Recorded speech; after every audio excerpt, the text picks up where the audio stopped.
of, just so that you're aware of that I'm coming from a Kura Kaupapa perspective.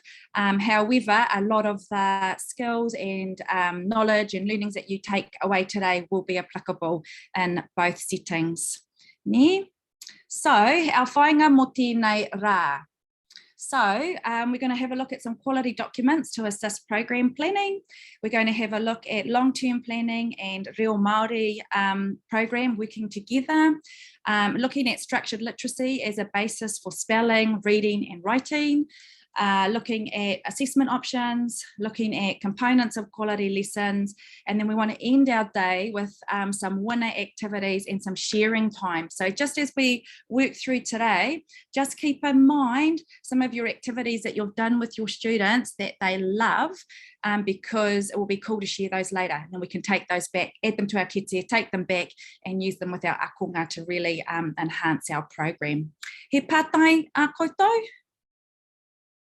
Cool. Okay, just some practical housekeeping stuff. If we keep our mic on mute. However, if you have any questions or anything that you would like to share or add, please do so. I really want today to be a practical, interactive course. I want you to leave today with resources that you can take back to your class and implement straight away. I want it to be a sharing time where we can bounce ideas off each other as well. So please feel free to, when you've got something to ask or add, please just unmute yourself, pipe in, let me know, or pop it in the chat. If something's on the chat that I haven't spotted, please let me know, just say, hey, Donna, there's a question in the chat about whatever, because sometimes I get carried away doing stuff and don't notice those things. So please let me know. Kei te pai, sound all good for today? Ka pai. Right, let's get into it. So just looking at some timings for today, so you've kind of got an idea of when your breaks are, because it's really intense online for a whole day. I'm really aware of that. So we're going to work kind of in an hour and a half block initially, because we're kind of fresh in the morning. So we're going to look at documents and long-term planning. At 10:30, we're going to go for a half an hour break for a kapu tea, a stretch, a little bit of a kai. The second block, we're going to look at unit planning and some snippets from real Pākehā programs from other friends that teach in this space that have got some tips and ways of doing stuff that may be helpful to you. 12 o'clock, we have Kai o te Rānui. So that's just an hour block from 11 to 12, second block. Then we're going to have a look at some structured literacy as an option. And then we'll have a little 15-minute stretch toilet break in the afternoon and finish off by 3 o'clock, out of here by 3, with some sharing and some wana ideas. Ka pai? Any pātai about that? Nope. Okay, let's get into it. So one of the big things that we want to start with before we even get into all our theory and all our documents and things is looking at relationships. So our Real Pākehā program is not going to be working and engaging and fun for our students if we haven't got relationships going. So a really good little tip that I've picked up along the way is 10 by 10 connections. And what that means is you have 10-second interactions over the week with your students. So it's not about making it awkward and bailing them up in a corner and interviewing them, but just those little connections during the week with your students, because that's how we get to know them, and that's how we can tune into their interests and what's going on in their lives. And then we'll be smart and we take that into our Real Pākehā program, and we find engaging materials and things that are going to hook our students in. Another thing is 1 to 5 corrections. So in behaviour theory stuff, for every 1 correction that we have to do with our kids to sort out behaviour, we've got to have 5 positives. So I'll talk more about this later, but celebrating all the good things that our akonga do, behaviour-wise, mahi-wise, because it just creates a good vibe in that Real Pākehā space. Knowing your kids' interests is massive. Those connections that we're talking about are really important for that. So I knew that I had boys that loved hunting. I had a girl that loved dancing and is going to dance with the what are they called, the royal whatever, you know, with Periscopal and stuff. So I would keep an eye out for materials that linked into the kids' interests. You know, if I found a real cool rugby league magazine somewhere, or hunting stuff, or whatever they were into, I would grab those and get the kids reading and sharing resources to hook them in. And the other thing was having high expectations. People used to, visitors to the school, to our kura, used to get very surprised at the quality of the writing of our students.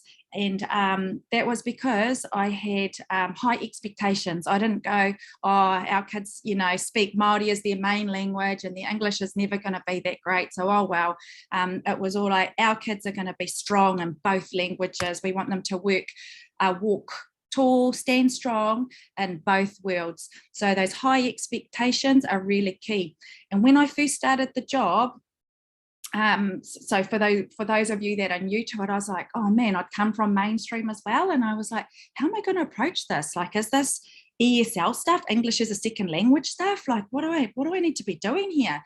And my friend, who's been teaching for a long time in the kura, in mainstream and kura spaces, said to me, do what you do in your mainstream space.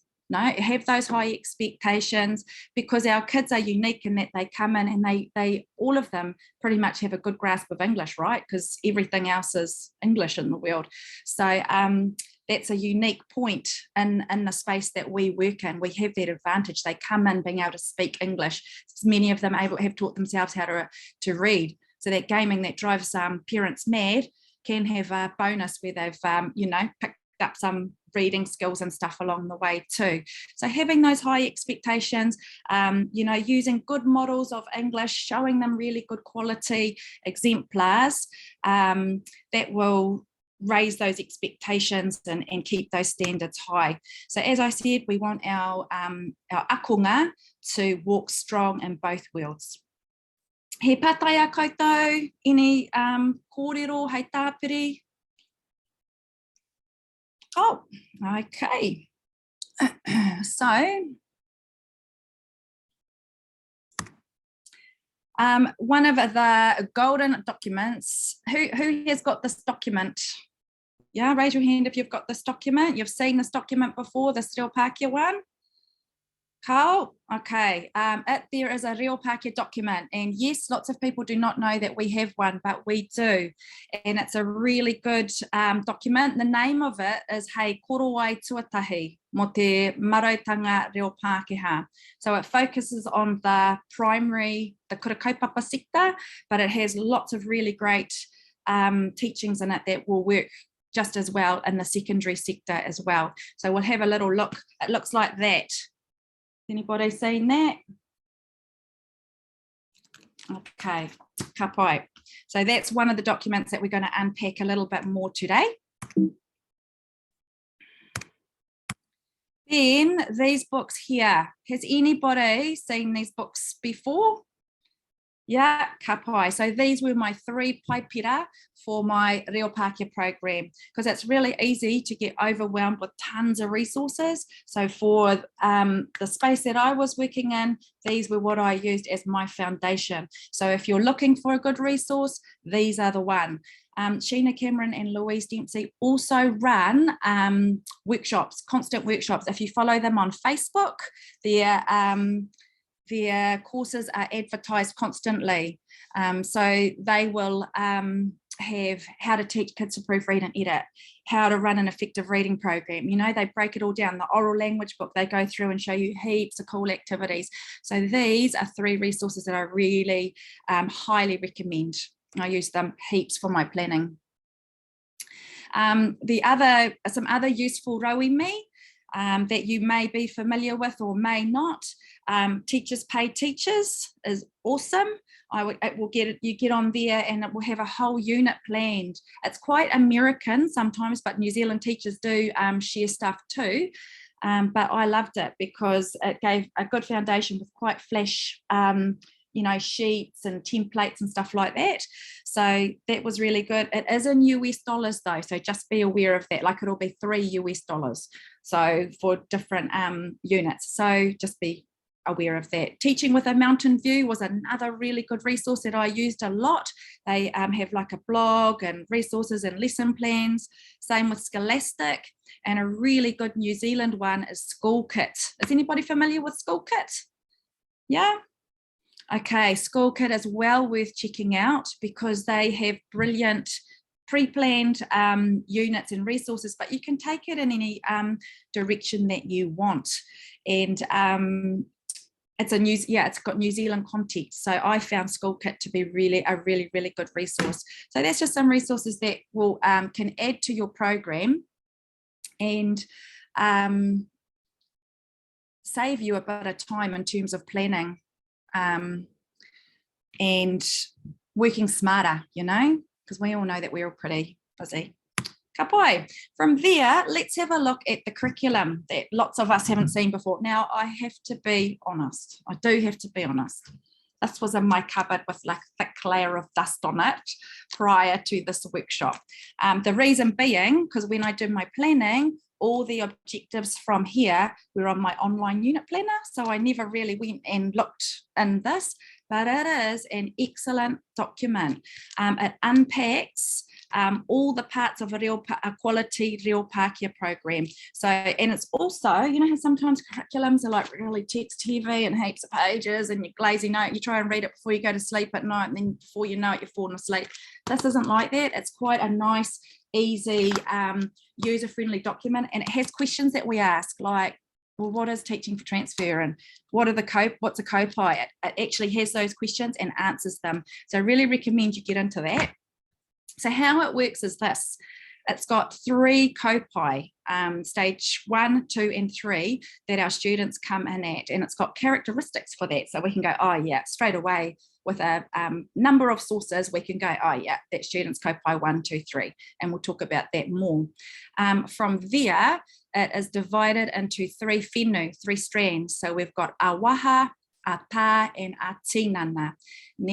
So what they are talking about, the awaha is oral texts. So the purposes, the forms, the systems, and the strategies, you know, speeches and debates and that kind of stuff. Or, you know, performing a poem or doing some kind of whakaaturanga. Then we have got the ata. So the ata is the written stuff, the written and the reading. So it looks at the purpose, the forms, the language demands of written text, the strategies for reading and writing English.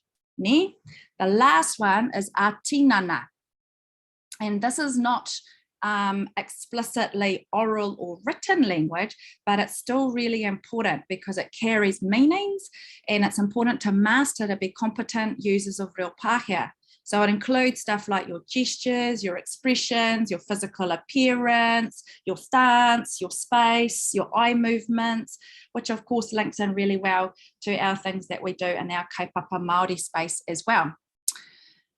A unique point of the Te Reo Pākehā curriculum is that it's got ngā āhuatanga o te akunga, te tino āhua o Te Reo Pākehā. So it's talking about the nature of Te Reo Pākehā. So this is interwoven through the program. And what this is talking about and means is using our Māori genre, our Māori voice, our world views in the classroom. So not leaving those at the door and going, okay, we're in English class now, we're going to do English stuff. What we want to do is use the foundation that our cultural capital that our akunga bring and use that as a basis for our Reo Pākehā program. Okay, the other thing is it includes explicit teaching of social and academic language. So just because our kids are competent speakers of English, don't assume that they have the academic language that they need for those higher level learnings, you know, when they get to high school and university and things. So that's is interwoven through this curriculum. Down the side, we have our whāinga paitai. So these are āheinga reo, puna reo, and rautaki reo, okay? And this, here's the whakamārama out the side. The āheinga reo, I just remember, are purposes. Right, what it's for. Puna reo is the language knowledge that our students are going to need to successfully understand and communicate in English. and the rautaki reo are the strategies. So I kind of just have those keywords in my head. Āheinga reo is the purpose, puna reo is the language knowledge, and rautaki reo are the strategies that our kids are going to need. So this is all in our curriculum and guides our planning. Ne? Down the bottom, we have our modes. So we want to have a balance of these in our lessons and in our unit plans. Ne? We want a bit of listening, we want a bit of kōrero. Kōrero is actually really important. We want to use that as the basis of our program because other stuff will feed off that. Ne? And then of course our other modes here. Ka pai. He pātai, any questions, comments, things you want to know? Ai he pātai tāki. Aye. Will we receive a copy of your slideshow at some stage? You will. In fact, Anya, our lovely lady at Haimata, has probably sent it out. It might be in your inbox now. So there's a PDF that will be sent out to you. So yeah, you will have that. Ka pai. Ka pai, should we haere tonu? Alrighty. So when it's talking about te ao Māori I roto I te reo Pākehā, as I was just saying, it's one of the unique points in our curriculum and the space that we're working in. We want to draw upon that student cultural worldview to enhance their learning. So we want to bring in what they know, using what they've got in Kaupapa Māori stuff, and use it as a foundation in our English. So we've got a concrete framework to work from. Ne? You as teachers have a really important role too. So to share why and how your Māori worldview, including skills in te reo Māori, strengthens your learning of English. Ne? So an example of that might be, today we're going to be doing adjectives, and you can guarantee the kids will be blank and go, what's that? And then if you go, kupuahua, like what we're using in te reo Māori, and they'll all go, oh yeah, got it, and away you go. So you can use your real Māori stuff and bring it over to our English stuff. So for new teachers coming into the Pākehā space, I really suggest you get the vocab for that stuff. So get the vocab for nouns, kupu ingoa, adjectives, kupu ahua, verbs, kupu mahi. Get vocab off your real Māori colleagues if you can't speak Māori, and because that will really help you and help your students cross over into the English space and learning that stuff. We want to provide authentic and familiar contexts to create reference points. So use that localized curriculum, use the iwi stories of the area. An example in the curriculum, like I said, once I dusted it off and I was like, actually, it's really good. There's a unit in here. It was done by Waikato teachers. And of course, the river is a massive, tūtohu whenua, massive taonga in our region. So they did the river that ran away. And they did it in Māori first, the Pūrākau first, and then crossed over to the English stuff from there. So using authentic and familiar context is a really smart way to teach. And utilise the bilingual and bicultural skills of our akunga. So like I was saying, get that real crossover, kupu ahua as an adjective. Utilise that stuff with our kids because they'll get stuff way quicker if you've got that crossover. Ka pai? Any other questions about that? No. Okay, ka pai. So one of the big suggestions in the curriculum is to do your long-term planning alongside the te reo program. So it can happen in schools, and I've been to a few hui where sometimes the reo Pākehā teachers feel like they're kind of out the back jack. But like how te reo Māori is in mainstream schools, how we're the tack-on subject and an afterthought half the time. Reo Pākehā can feel a bit like that too. And I always operated from a real space of humility with that because, of course, te reo Māori is the kaupapa matua, that's why we're in that space, right? So always operated from a humble standpoint there of like, yes, we are the tack-on subject and that's okay. However, one of the smart things that you can do is make sure that you work alongside the te reo program. So what they suggest in the curriculum, and I used to do this as well, is before each term started, I would go and chat to my real Māori colleagues and talk about what their kaupapa were that were coming up in the term. So you could talk about things that we could do in collaboration, and we talk about student interests of, what was on the radar at the time. So that's a real big tip, especially in the kura kaupapa space.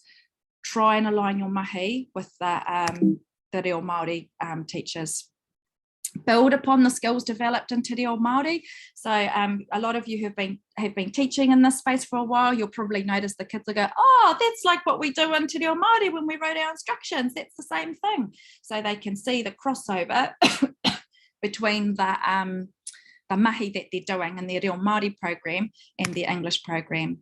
Emphasize the stronger skills to support those that are not so strong. So if your akonga need to do their brainstorm in te reo Māori because they haven't got the English words to do it, in the curriculum it's saying that's all good, do that.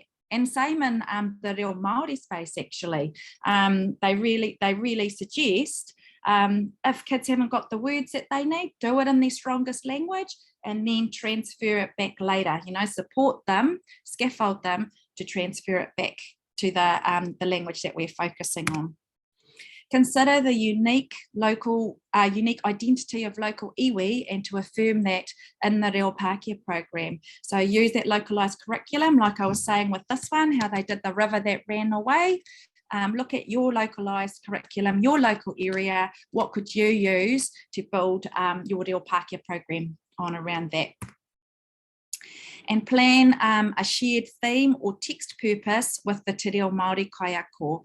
Agree on the angle you're going to take. I don't know about your students, but my students would get hoha if we did exactly the same kaupapa. So one year we did atua Māori and they did a rangahau on atua Māori in their reo matatini. And so when they came to me, I thought, oh yeah, I'll change it up. They've got a pick and atua that links to one of their passions. So if they loved music, they'd do hene rau katairi. If they love fishing, they did tangaroa or whatever and did some links in through that. But they got quite hoha because they've done a whole lot of rangahau on atua. So just think about the angle that you're going to take. A really successful unit that we did at our kura was when the kids were doing whai kōrero and writing speeches, I did performance poetry. So they didn't have to write a speech in English because they were doing heaps of that in te reo Māori and spending heaps of time learning it off by heart. So we did performance poetry where they had a poem and then we did all the performance tips to go with it. And then that linked really well into the whai kōrero unit because they used those same skills when they were delivering their speech. So yeah, thinking about the angle that you're going to take on a shared theme. And it does not mean translate. There have been I have heard stories about what the kids have done and say for example, whai kōrero, doing a whai kōrero Māori and their English class is translating it into English. We don't want to be doing that. We want to teach for transfer. And this is where this document, the dust off it explains that really well. Does anybody know what teach for transfer means? If you do, please unmute yourself and share.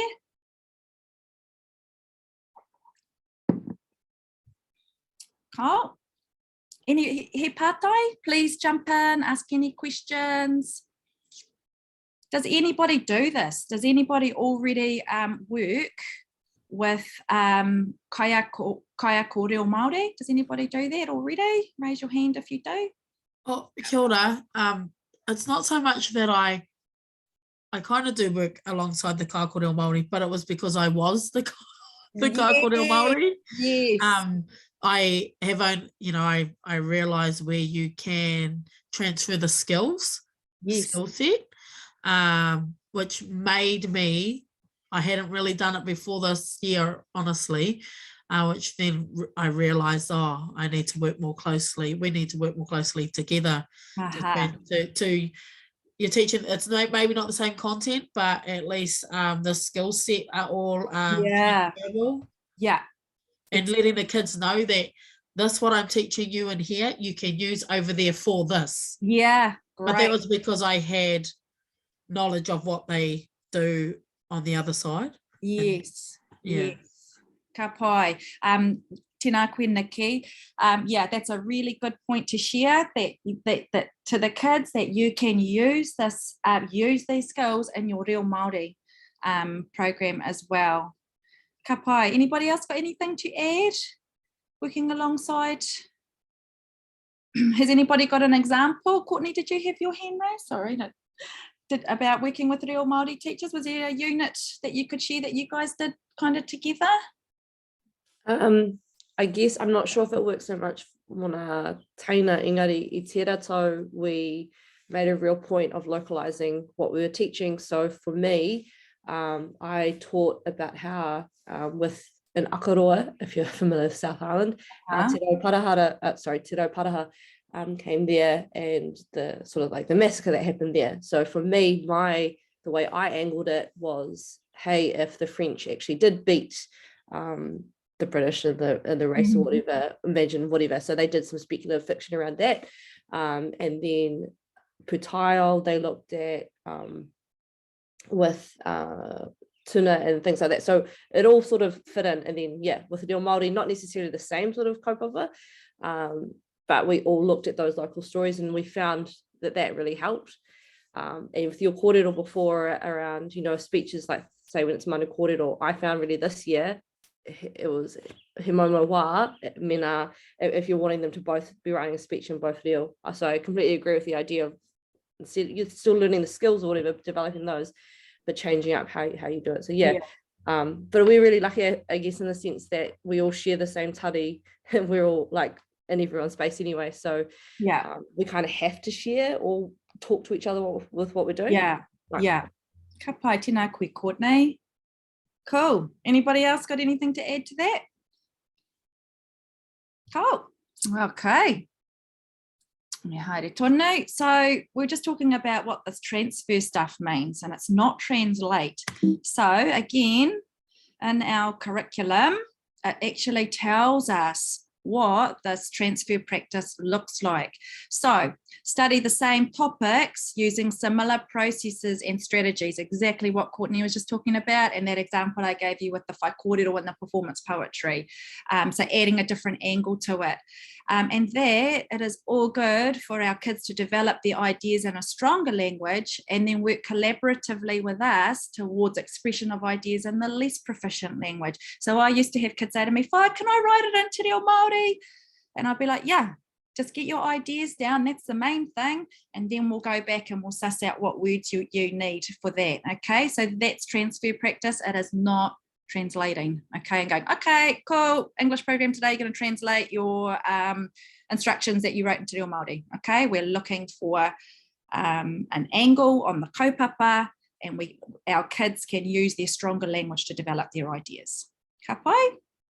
Any questions about that? Has anybody got experience of that in their program? Kids writing into Reo Māori and then... No, yep. But sometimes I have to whakamarama things in Reo Māori. Right. A bit more. Yes. Great. Yeah. And that's exactly, yeah, perfect. But thank you for that, because I had actually been doing similar things in my, because I do still take 9 and 10s for Te Reo Māori. Yeah. And we were doing research projects, you know, they're like, it's all in English. I said, just copy it over, who cares, and we'll work on that. Yeah, we'll work on it. But I wasn't actually sure if that was the right thing to do. So yeah, thanks for that. Yeah, because some people are real purists too, and are like, no English, you know, it's a real Māori space. But if that's going to limit our kids being able to express themselves, hey, this is what this transfer is about. Get the ideas down, and then, yeah, like you say, work together and get the kapu that they need, support them to get them the kapu that they need. Yeah, go back. Alrighty. Right. So if we go back, if we have a look in the curriculum, this is how it is set up. So this is just a snapshot from stage 1, kaupai tahi, right? So up here, we've got our ngā āhuatanga o te akonga i te tomokanga ki kaupai tahi. And here are our characteristics. So these are our beginner kids that are coming in. They've got some confidence in oral language. They've got some familiarity with most high frequency words. They've got a knowledge of books and the basic structure. They have some understanding of Māori letter sounds. They have capability in Māori writing and punctuation. They have some comprehension of written English. They may be confident in reading or writing short texts, and they have language skills in areas of specific interest, such as computer games. Tell you what, that Minecraft, man, some of the vocab that the kids come out with that, I'm like, where'd you learn that word? It was from Minecraft. So, ka pai. In here, there's our nature of te reo Pākehā, which is that unique part of the curriculum. So they discuss, draw on a Māori worldview or Māori worldviews in order to support their understanding of the English language. And then this part down here is the social language, you know, like when you're interacting with your friends and group work and so on. And then our academic language. So the learner develops skills in English to support learning across the curriculum at higher levels. So this is where we can give our kids sentence starters with, you know, flashy language that they normally wouldn't use. Yeah? So building up that academic language. Down there are our 3 whainga paitai.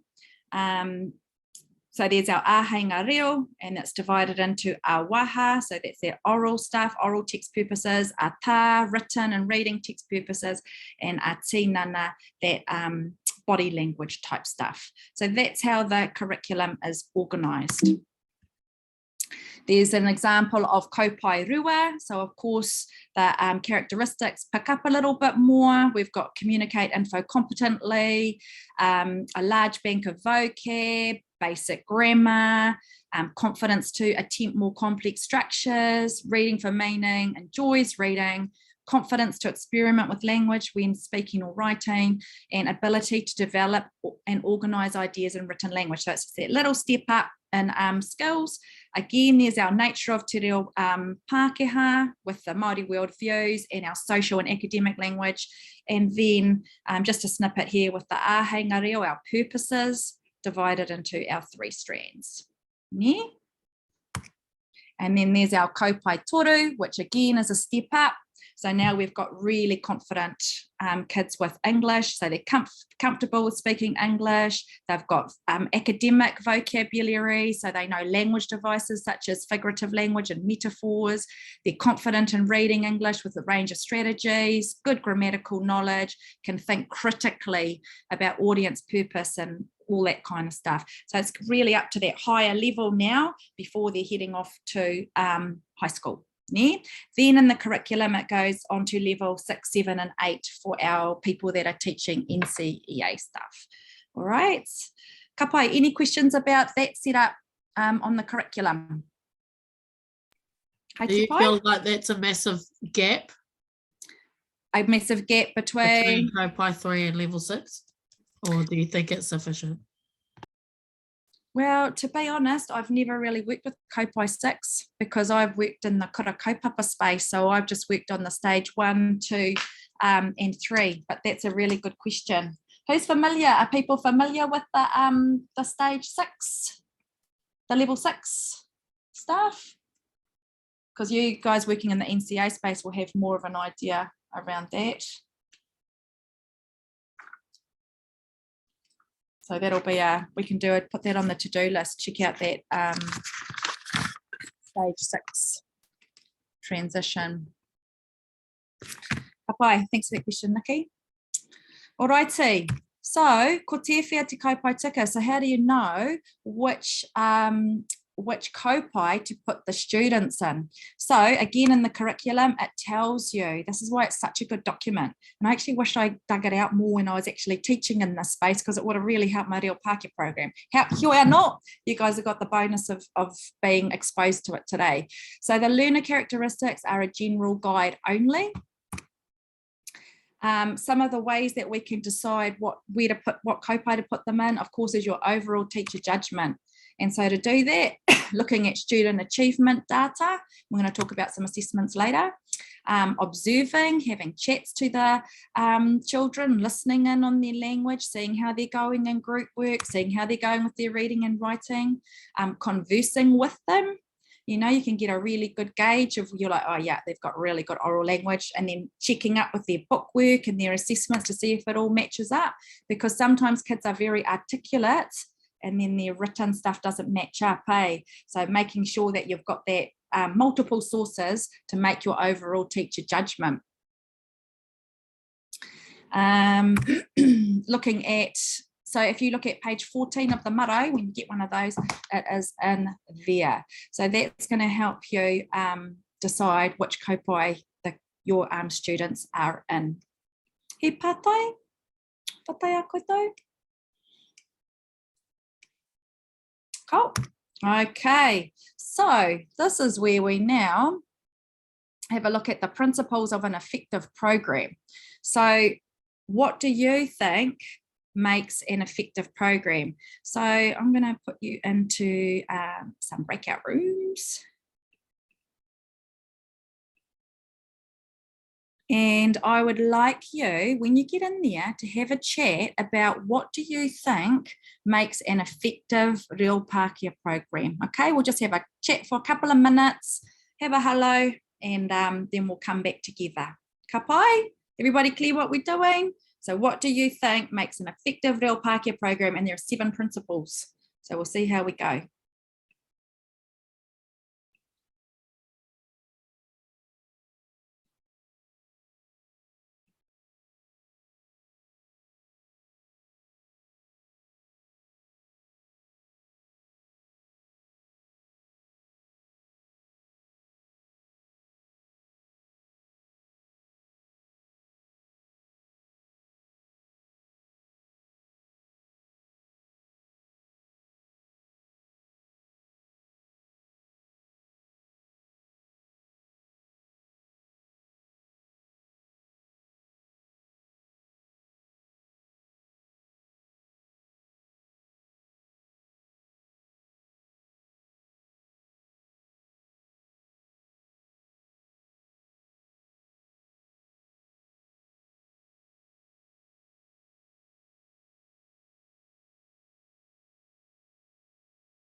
Okay, ka pai.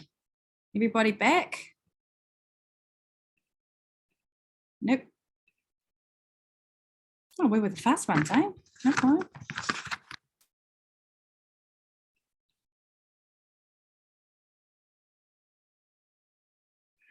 They must be having a good chat, eh?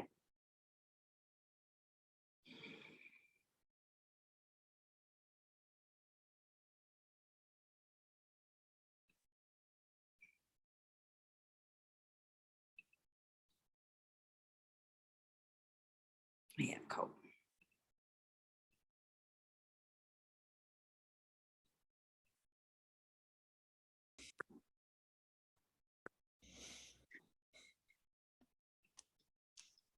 Ka pai. Everybody back? Oh, well, no mai hoki mai. All right, what were some of the things, and just unmute yourself to share, what were some of the things that came up in your kōrero of what you reckon makes an effective Reo Pākehā program?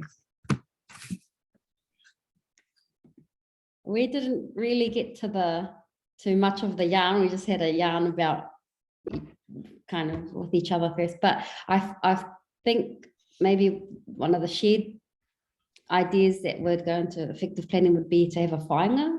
Aha, ka pai. Mm, Kia ora. we got to one. Yep.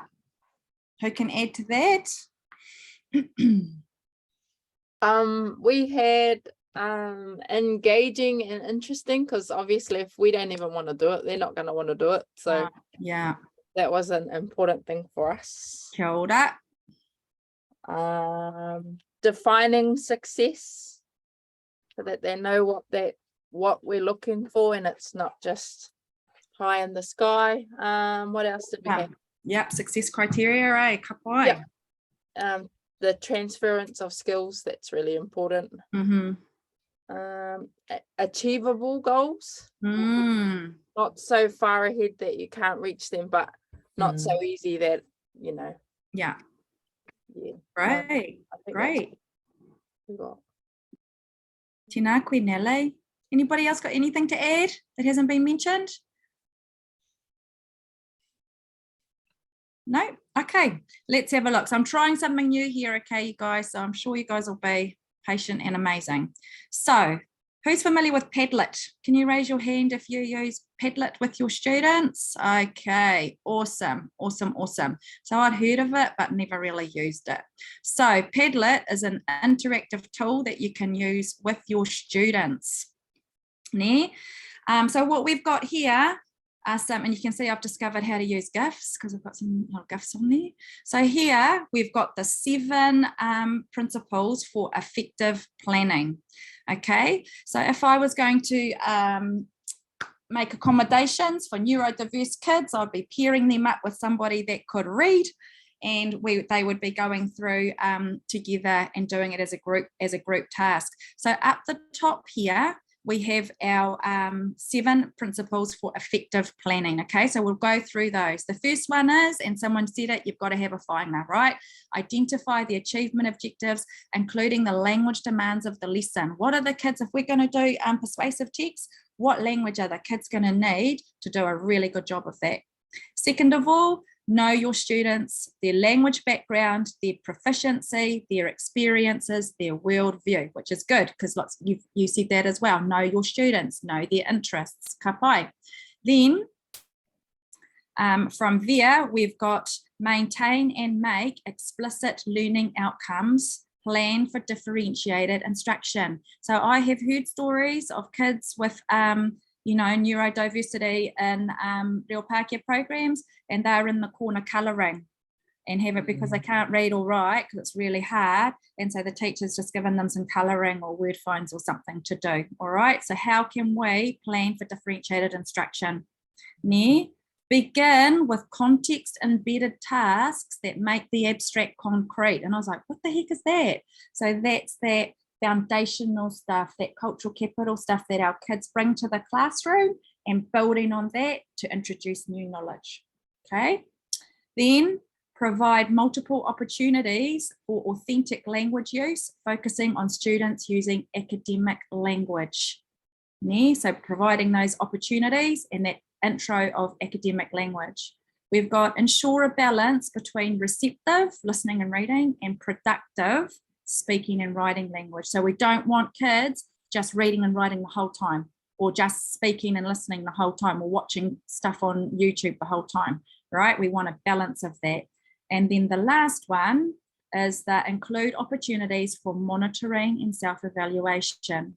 So what I've done, because I'm aware of our time, these 3 are in the correct place. So these have got the questions that match, okay? So here we've got, am I using think alouds to show students my strategies for monitoring and self-evaluation? I'm going to show you how to do think alouds shortly, if you don't already do them. What opportunities are for reflection and self-evaluation? So that one goes together, those questions match.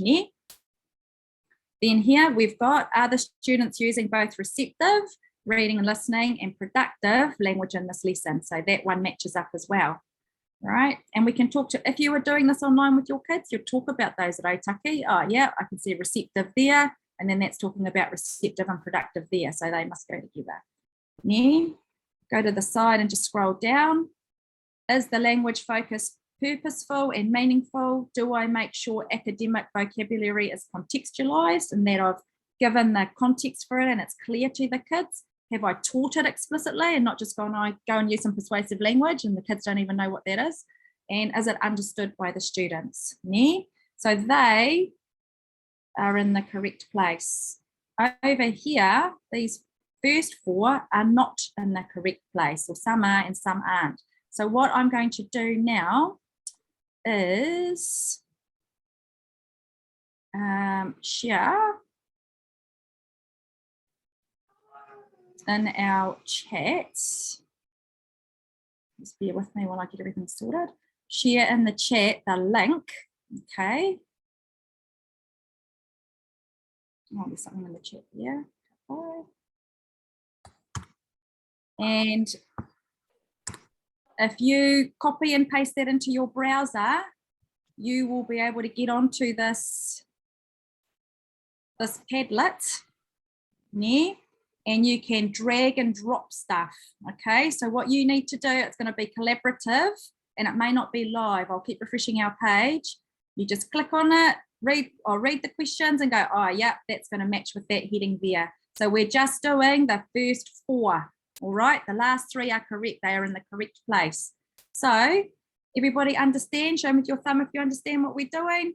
Cool as. So cut and paste that Padlet link into your computer browser. Oh, good. Someone's already moving stuff. Cool. So just read those questions, go through and read the questions and pop it where you think. So we're just going to do that. I'm going to refresh our page now.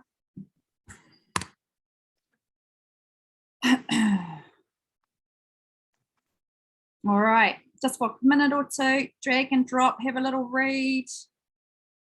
What language do the students need to complete the task? Do students know what the language content in ka pai?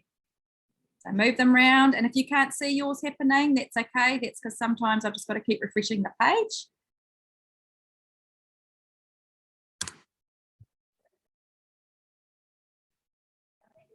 Oh, great. We've got our chicken in the right place. Ka pai koutou.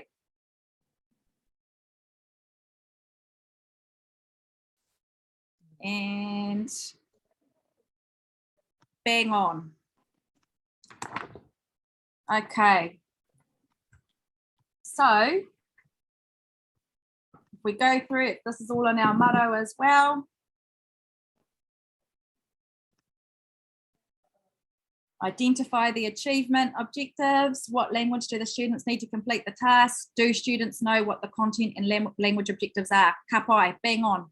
Number 2, know your students' language background. What do you know about your students' language skills? What do you know about their prior knowledge? How will you find out this information? That's those 10 by 10 connections, that I was talking about. How will it affect your program planning? Ne? Ka pai koutou. This one here. How can I make the lesson comprehensible to all students? That's that differentiated instruction. I'm going to give you a really good website for that. How can I plan the learning tasks that all students are actively involved? Do my students understand the learning outcomes? Who needs more teacher time? Ka pai. And then the last one that we were ordering, how can I put these concepts into a concrete context? That is, how can I link new learning in English with what the students already know in te reo Māori contexts? Ka pai koutou. So what were your rautaki that you used to get those questions in the right place? What were your rautaki that you used?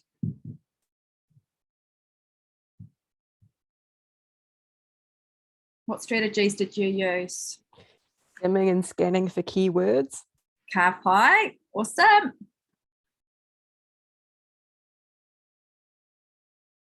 Anything else?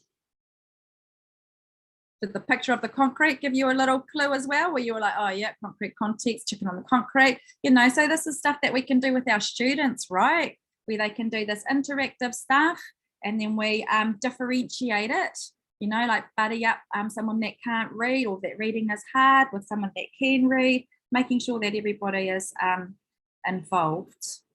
Ka pai, any questions about that, Mahi? Alrighty, moving on. So teamwork makes the dream work. Now, I just wanted to show you this, this activity here. This is a great one that will fit any setting. You know, use it in secondary, use it in primary. So it's called a silent round robin. So if we were face to face doing this workshop, I would have given you the heading and the questions that go with it, right? I would have sliced it up on papers and given it to you all muddled up. This is a really brilliant activity that kids enjoy. So it's a 5-minute activity. The first round is no talking.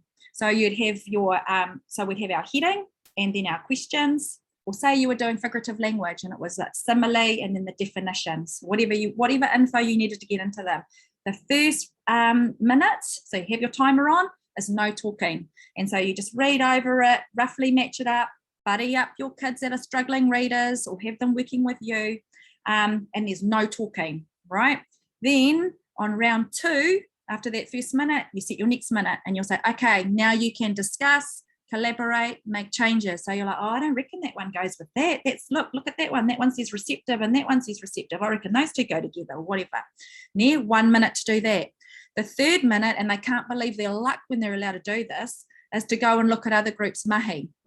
So they're not allowed to touch it, but they can go for a teetle hi there, right? Little rove around the room and go and have a look. And if there were any hard ones, go and check, usually go with Brainy Kids group, check, have a look and see, oh, what they get, okay, and then make any changes that you think you want to make. And then the last part is everybody starts with 100 points, and then every little error that's made is a 5-point deduction, and whoever has the most points at the end is the winner. And they really enjoy that because, I don't know, being silent, being able to go and have a look around the room and see what's happening. So that's a really good one if you need to get in definition work to the kids. Has anybody else done that one before? Silent round robin? Yeah, it's a really good activity. So put that one in your kete. Ka pai. Right, we're going to play a game. So this is one of the absolute golden games. Has anybody else played Look It before? No? Okay, you are going to dig this one. So this is like Kahoot, but it's even better. Because you know how on Kahoot, you have your one question, you get it wrong, that's it, done. With this one, it has a rolling time frame. Yeah, so it will be 7 minutes or whatever. We'll just do it for a few minutes. And the questions roll over and over again. So if you get it wrong the first time, you have a chance to fix it another time. And what's fun, these two modes here are the best ones, Gold Rush and Battle Royale. They are I've tried the other modes with classes. These two are the top favorites, Gold Rush and Battle Royale. What you're going to do, please, is go to Look It Play on your browser. So if you go to your second device, your phone is a goodie if you've got it. Go to Look It Play. You don't have to log in or buy anything.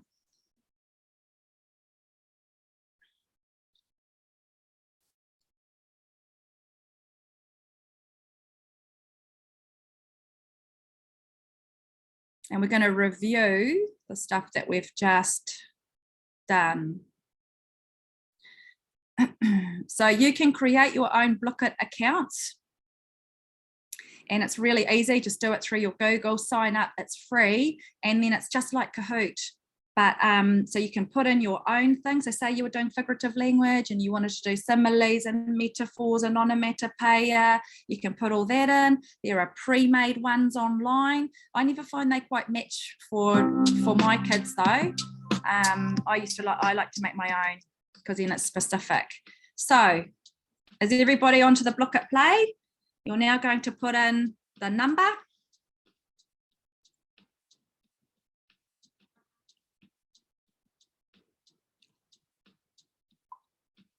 Ka pai.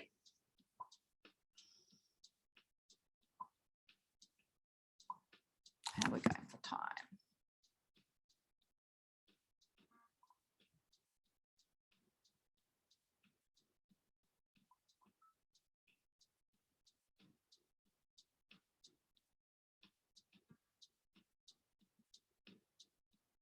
All right, everybody in? Excellent.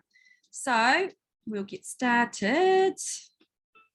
So you're going to answer questions, okay? They're going to pop up on your phone. Select a chest. So click on a chest. You collect gold. You can take gold from others. The kids love that. And the most golds after 7 minutes wins. Okay. So looking at your phone, your question will be on your device. And this is a review. Oh, kapai, Courtney, 100 points. But watch out, Courtney, you won't stay there for long. Just saying, someone will steal your gold soon.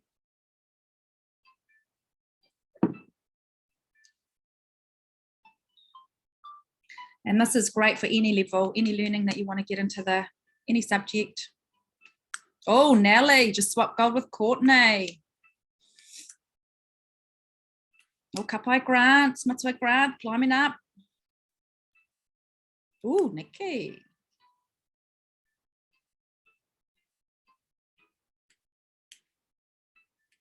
Kapai.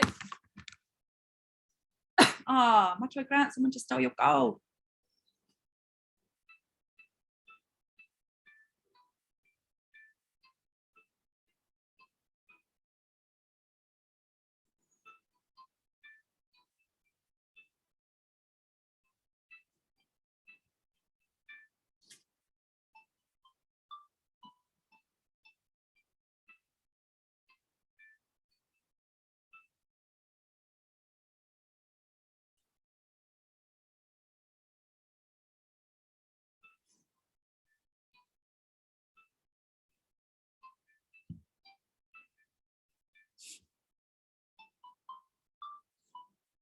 Oh, Jamie's at the top, 370. Mato Grant, 270. Lucy, 180.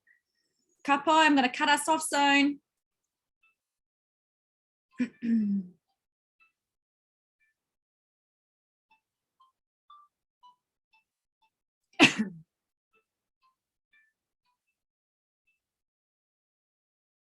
Courtney's on top. Okay, last minute now. So get in there, people. Try and get as much gold as you can.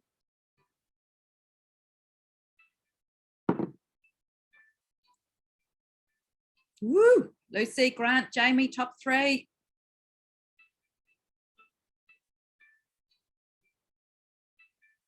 Last 40 seconds.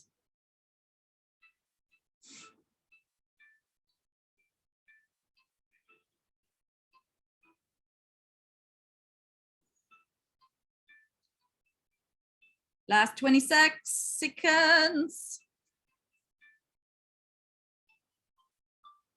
Oh, Grant, Anna, Jamie.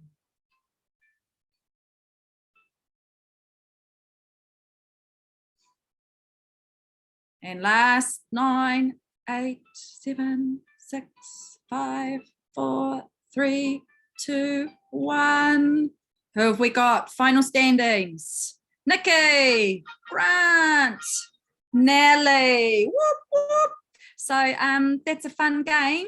That is an excellent review tool. Yeah, and you can do that, use that for any of your kaupapa that you're doing, and the kids love it. But like I say, do the battle royale and the gold rush one. If you do some of the other ones like fishing, the kids will be like, hey. So those are the 2 winner ones that the kids really enjoy. Ne? Kapai, he patai? Any comments? Cool. Okay. Right. We have how long until morning tea? 14 minutes until morning tea. So we're going to zip through the next part of this. So I have pulled out for you an example long-term plan. So we've looked at our curriculum. We know what we need in an effective Reo Pākehā program, catering for our student needs, using cultural capital of our kids, planning for authentic opportunities, teaching academic language, te mea, te mea, te mea. So this is, it's nothing fancy because I thought I'm going to show you, be pono and just show you what I use. So I am not a flash tech person, just saying. So you may have flasher planners and stuff that you use, but this is how mine worked. So the big thing that we would look for each term was look for authentic writing opportunities. So it wasn't this term we're going to do instructions, this term we're going to do narratives. We actually looked at the kaupapa that we're coming up, and then we would fit our text purpose to that. So it's kind of working differently. When I first started teaching, we always did text purpose and then did whatever fitted. So now what we want to be doing, Sheena Cameron and Louise Dempsey advocate for this, look for what's coming up, fit your purpose to that. So we were doing persuasive text because it was speeches and stuff, and it was on Kaupapa Māori. We wanted to do a persuasive text about a Kaupapa Māori, preferably. However, some of the students wanted to write about, New South Wales better than Queensland or whatever. So I would go with that student voice as well, if that meant that they were going to be engaged in writing. So, and here I've got my weeks, I've got what testing we've got coming up. We've got reading 2, was a real important part of my program. The kids loved it and look forward to it every week.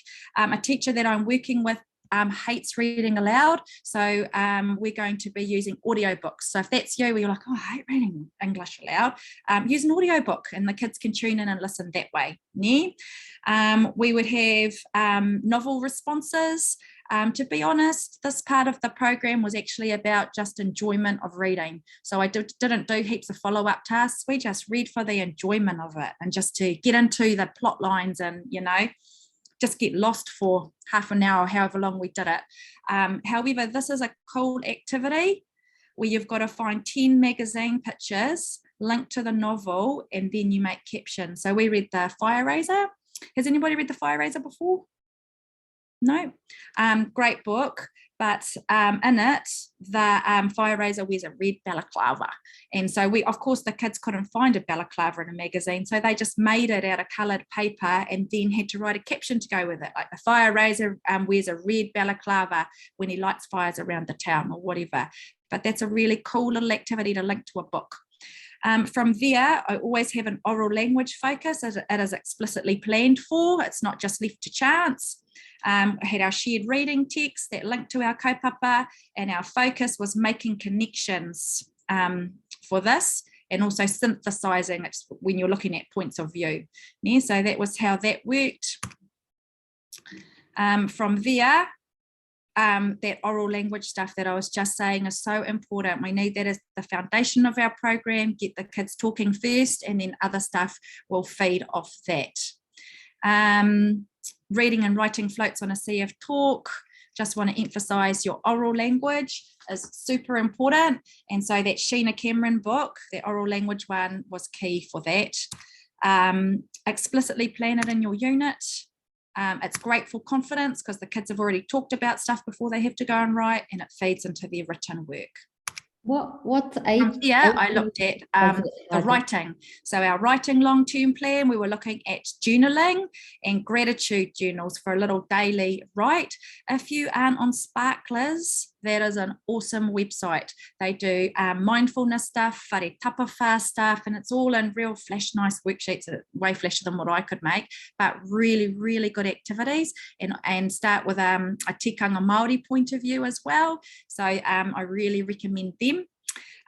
There's our persuasive texts, and here were some possible kaupapa here that the kids could write about, and also for little fun oral debates like what's better, poi or haka, poi lapo hangi, and do some little fun oral language debates that could feed into writing.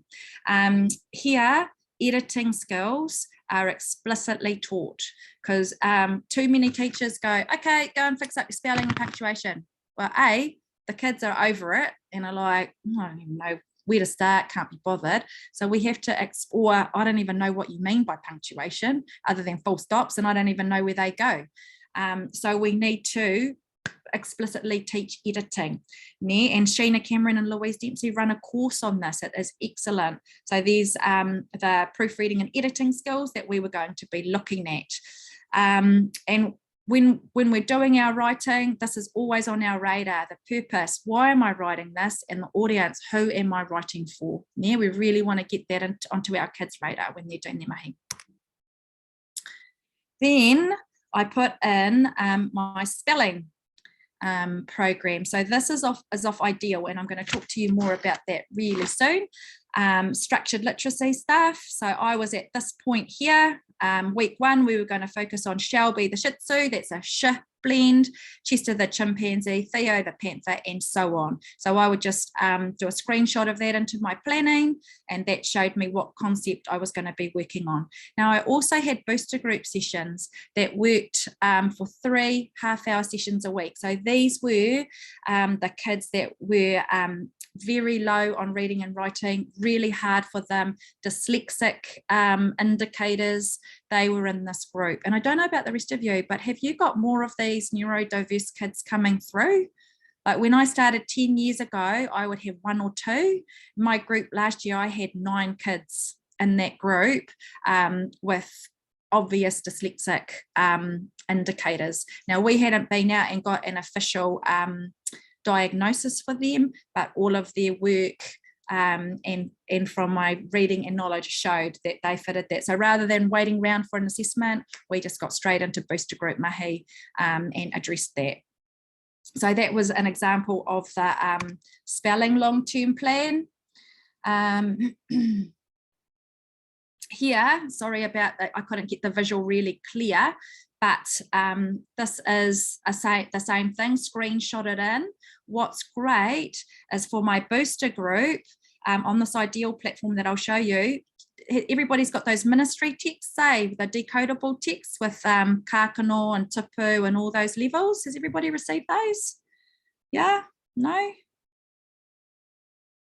Not ringing any bells? Okay, if you haven't got them, probably not so much for our secondary people, but the ministry texts have come out, and what's cool is they have the text that matches the spelling rule. Yeah? So in my booster group sessions, I would use that. We do our spelling and word work for a couple of days, and then we would read the text that matched. Okay, so those are really good. Then there's my stage 2 spellers. So these are higher, same thing again. The assessment stuff I'm going to show you soon tells you which point to start teaching this stuff.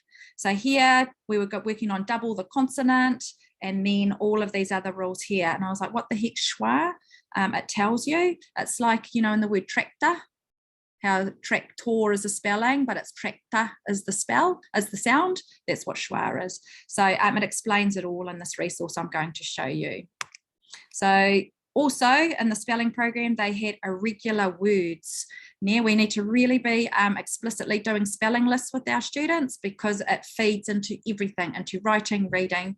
So here were irregular words where, for example, we've got what and who, and the red letter shows the irregular spelling, or what we call an off by heart word. So we've got the w, o, t.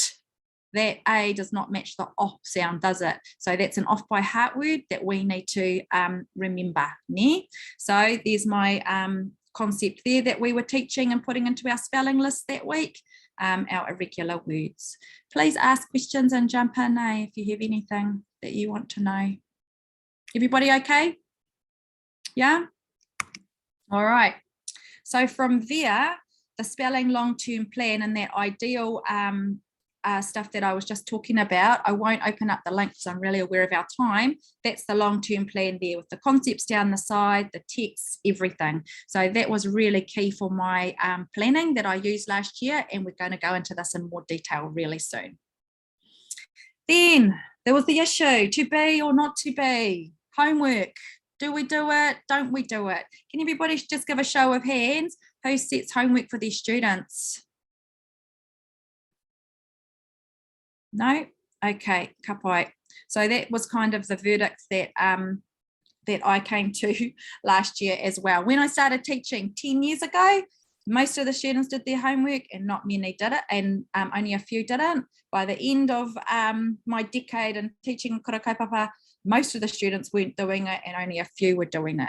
So I did used to plan for homework and would have a weekly focus. So it wasn't just jump around busy work, it actually linked with what we were doing. So if we were doing persuasive text, they'd have a reading comprehension where they would read a persuasive text and answer some questions and some spelling homework. They loved a quiz, we'd do a quiz as well. So you know, I kind of liked homework because I found that once the kids weren't doing homework, their skills just weren't as high as they used to be when I first started. But koera te āhuatanga o te au I tēnei wā, it's been lots of whānau. Some whānau wanted homework, some whānau were like, nah, we're too busy, it's all good. So just got to be whānau led, eh? So that was my homework program that I ran.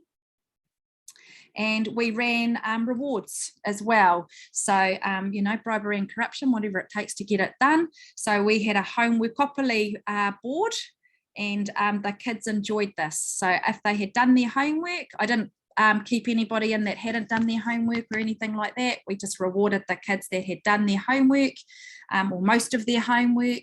And they would work their way around the board and got some cool prizes. And I also got them to come up with some prizes themselves. One of their favourite ones in the community lunchbox, like a Monopoly, was to draw out a read on card. So they loved the weekly novel. We do a novel every Thursday morning, and often I would stop at the cliffhanger, right, to keep them going, oh, please, fire. And so if they got a read on card on the Homeworkopoly, I had to keep reading for another 10 minutes. And so they really loved getting that. So Homeworkopoly was a good motivator as well. Ka pai. So I think we are bang on time. Woohoo! So we're going to have a break now. E te whānau, we'll go for a half-hour break. Go have a cup of tea. Whareiti. Has anybody got anything to share, add, thoughts? Just with the oral language books and the reading. Sorry, I'll just do my book. What was that? Sorry. Just with the oral language books by, was it Sheena? Yeah. What age group were they targeted at? They are primary, but they will definitely be transferable to secondary. Definitely. Oh, yeah. Yeah. Heaps of games. In fact, I'll just move it. Here it is here. Yeah, no, there's heaps of, I'll just go back so I can see myself. Heaps of really great activities in here that will easily transfer over to the secondary sector. Yeah. Ka pai. Any other questions for Karo? Everybody feeling? What reanga do you start teaching English at? What reanga? We Yeah. start year 5.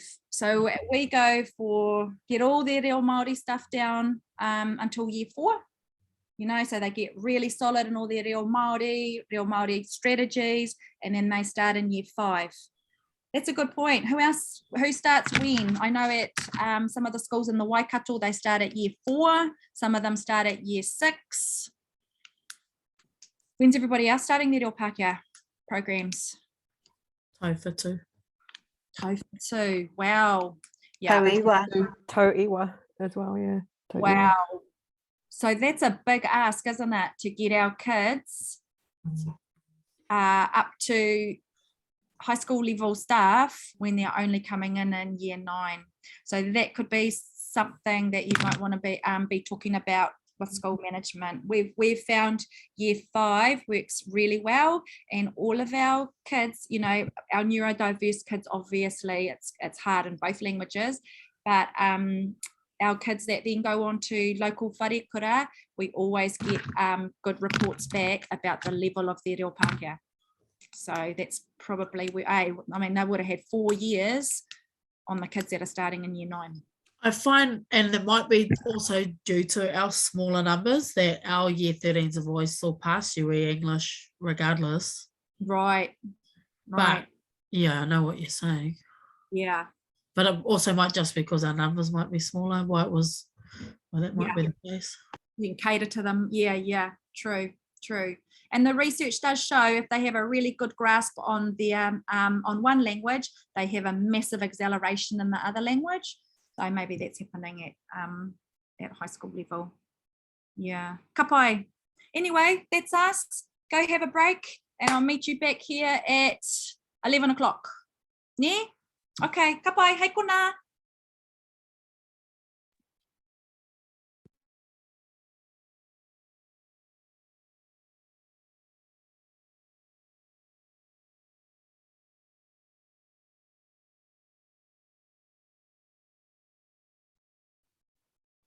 Whoopsie, forgot to record that first bit. Okay, now from there, they then have their activities on another page. And they like to, let's see if I can reduce that. They like to use codes for theirs. So they have like a task board up and they use this kind of stuff. So they've got all their codes and the kids know what they're doing and they just stick those up on a task board. And it goes, links to their school values as well. And then there's all their planning along there. So that's just another little option for you where you go, actually, yeah, I like Excel. That'll work good for me. That might be another option for you. Yeah, any pātai, anything to add to that? Nope. Okay. So, just quickly, yeah. Excel is, I think it's excellent. It's a really excellent way to, you know, how she had all of the students individual tracking. That's how we actually track our whole wharekura. Right. We have our overhead spreadsheet where, you know, what they achieved, what's on record at the beginning of the year, what we're looking towards, what teachers are teaching and offering. Sorry, what they're offering, how they're tracking.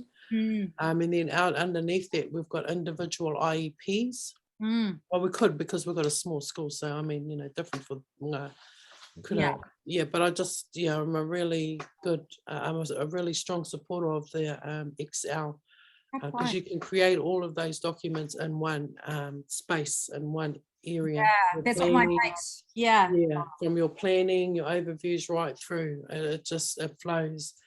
So it's just such a really good way to, and so, then it's easy, you know, just a click of the button that you're sharing with your HODs and the departments and whoever. Ka pai. So I know, I reckon if I was still in the classroom, I reckon I'd do some PD and stuff on Excel because that looks pretty efficient and stuff to me too, but I just didn't use it. Okay, ka pai. So then from there. Sorry. Yeah. Watch out for me. I talk too much. I will ask a lot of questions. Are we able to, I should use the chat for this. Are we able to have a copy of that or? Yes. Yeah. And I don't mind sharing either with stuff that I have. Won't be as good as that, but yeah. Yeah, ka pai. Thank you, Tanya. Yeah, I can, I'll make a note of that, I'm sure she'll be fine, but I'll just check with my mate. You know, we could create our own little Facebook group actually, couldn't we? And put all that. Oh, I'd love that. That's what we should do. Okay. Well, whoever's good at tech stuff, maybe I can help do that. Okay. Nice. Cool. Put that in the chat and then we can set up our own little Facebook group and share stuff. That'll be cool as. All right. So here is the tracker sheet that's used to make sure that you are covering your objectives, because I know when I planned, I used to always be lacking on the atinana one.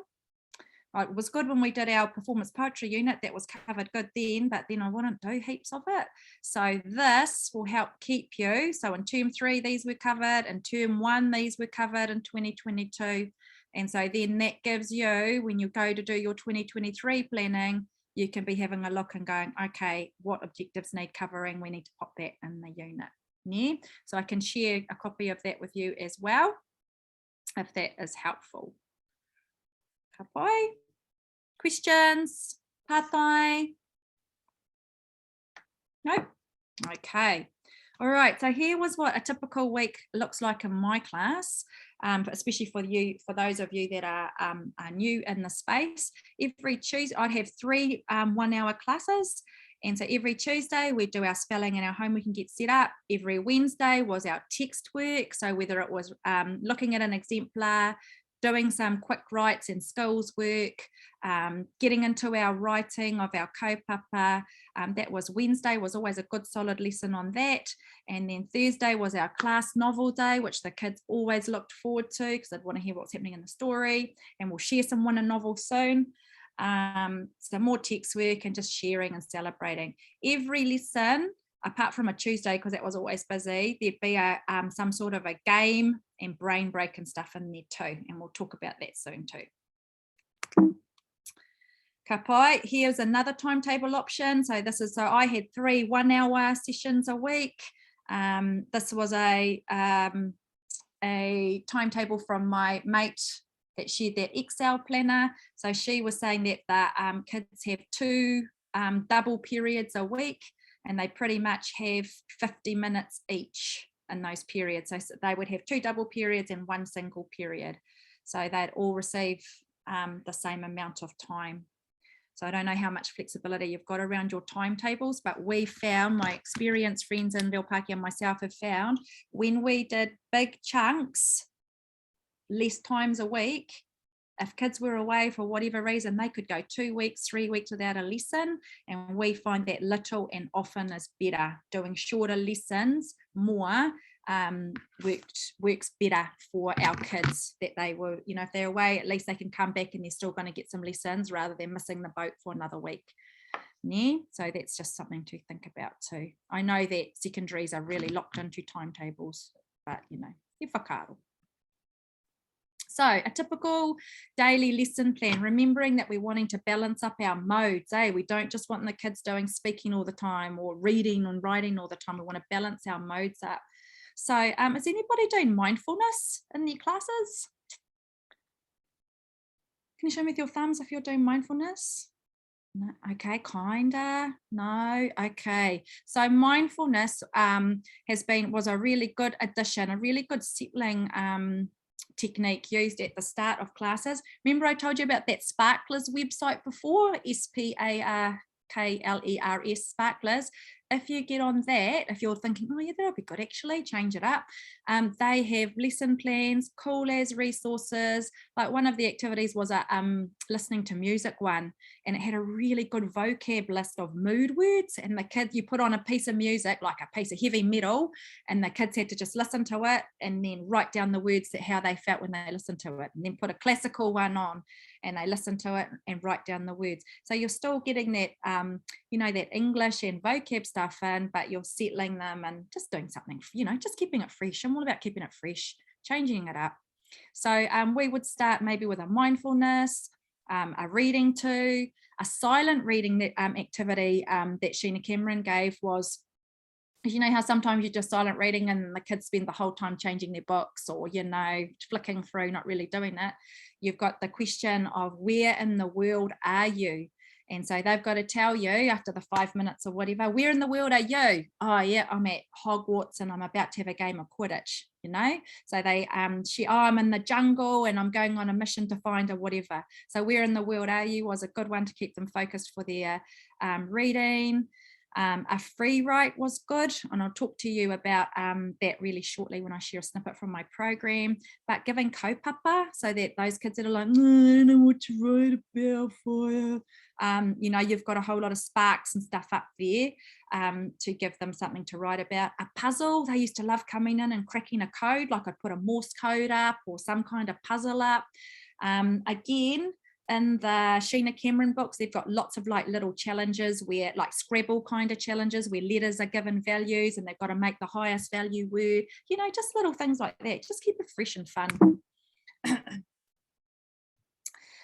From there, we do some kind of oral language. I think the big thing that I have got from going to Sheena Cameron's and Louise's courses are using Think, Pair, Share. Can you like show me with your thumbs if you use these? Think, Pair, Share.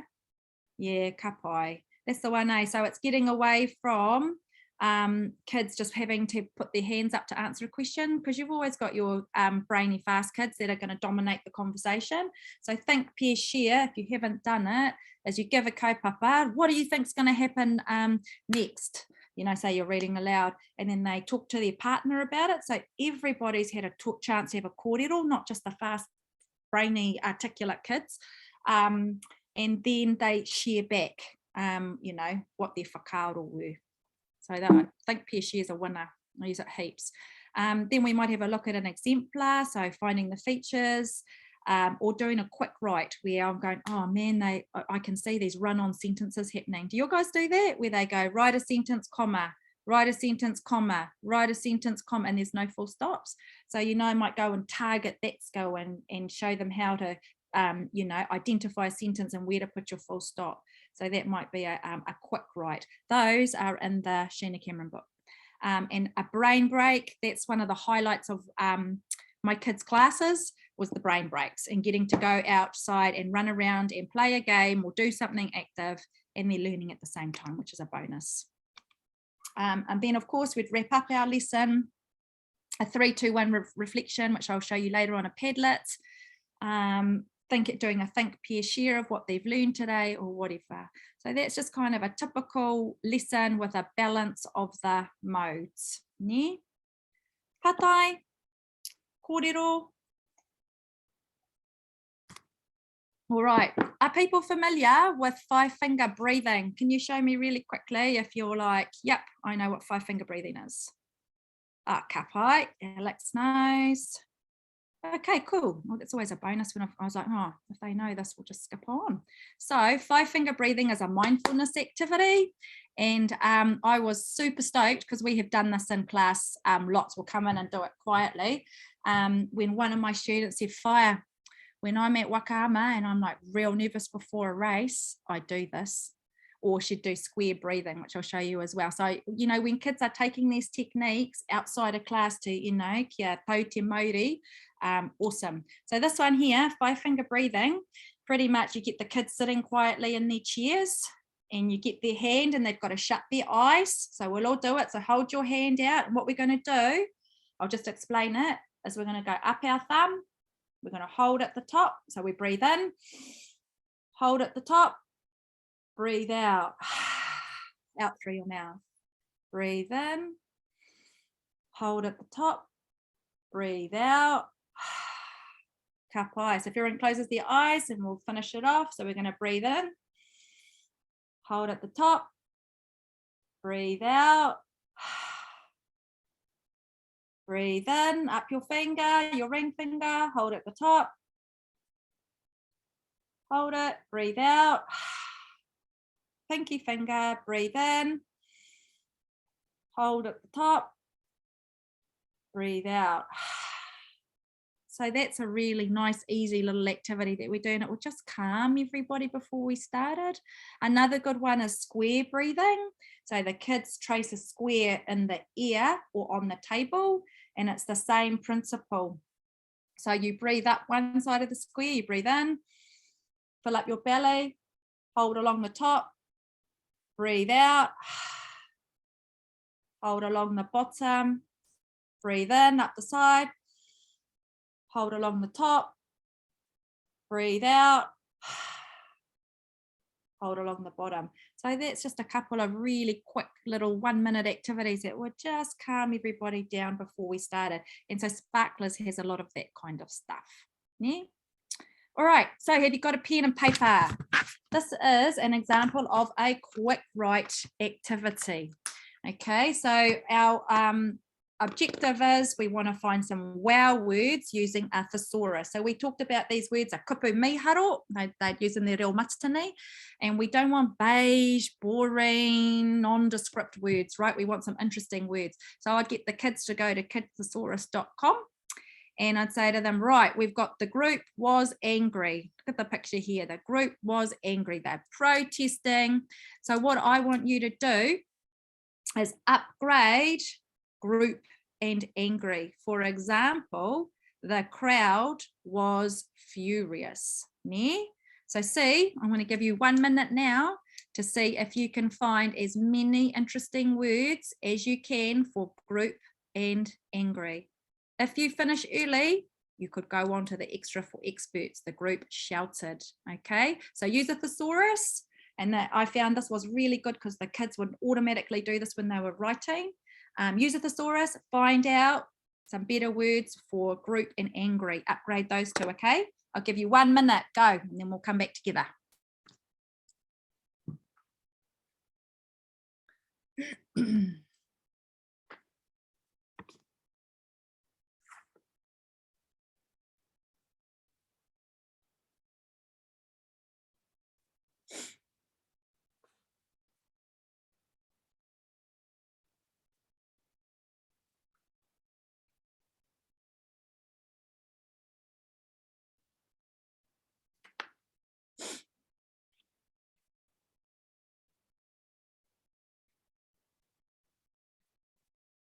Ka pai. All right, would anybody like to be brave and share their sentence? And let's have a little listen to what the words got changed to. Karawhiua mai. Who wants to be brave?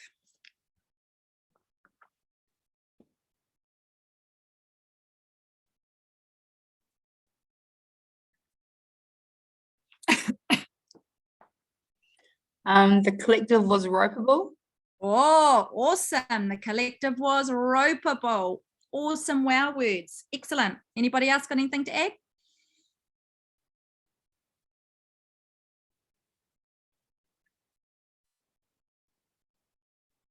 Be brave. So good.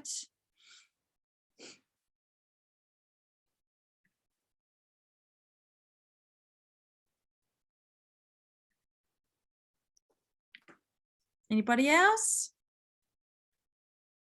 The mob was furious. Anybody else have some other words for angry? Ropeable, furious. Anything else? Incensed. Incensed. Oh, love it. Ka pai. Anybody else? Enraged. The assembly was enraged. Oh, awesome. The assembly was enraged. Excellent. So I'd be writing this list up on the board. Enraged, irate, incensed. Brilliant. And so then we're showing the kids how we can upgrade our words when we're writing. Yeah, we can just, what I'd say to them is, so when you're writing and you go, oh man, I need a better word for that, just put a little T beside it for thesaurus, and that's your reminder to go back, look in the thesaurus and upgrade that word. So the kids used to really enjoy that activity. Oh, cool. Just reading that chat. Okay, ka pai, any pātai about that? Cool. Okay, so I thought now I'd just quickly share before lunchtime some snippets from my Reo Pākehā program that worked really well. Some of you may already be doing it, some of it may be fresh ideas for you. So here is an example of the exemplar texts. So we take a text and the kids have got things that they have to look for. So in this example, this is just one I got off the internet, they're looking at figurative language and at vocab. So here they've identified the alliteration. They've looked to do away with, looking at meanings of things, and so on, looking for senses. So set your criteria of what you want them to look for, and then they annotate it and write on it. And they used to enjoy doing that together. So we do our shared text first, read it together, and then send them off to find stuff.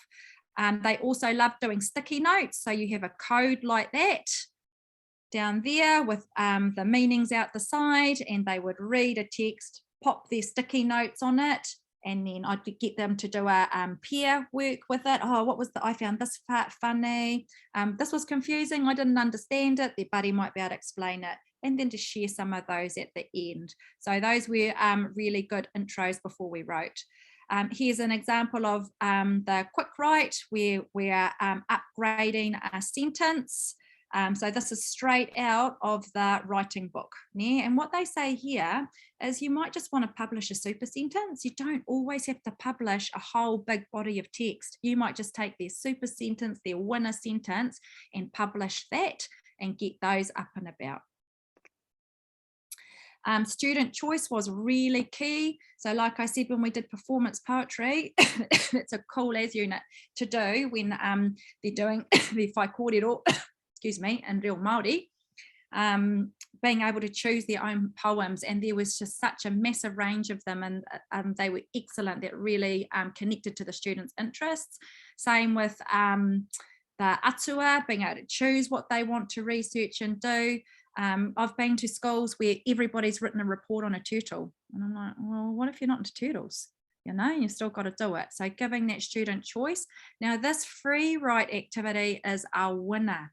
So I started off and I'd give them 5 minutes. A lot of my kids have poor fluency with their writing, like they would sit there puzzling for ages to write 1 or 2 sentences. So this is a fluency activity, all right? It's not an accuracy activity. It's about getting the writing flowing. So I'd give them 5 minutes, and their challenge was they had to beat their word count from the day before, and they really enjoyed that because they wanted to beat it. But I don't know how it happens. It's like this little piece of magic. their word count just goes up and up with daily writing. So I would give them a choice of kaupapa, or they could write whatever they wanted to write about. But I always had some choices up there for our guys that go blank and, oh, fine, I want to write.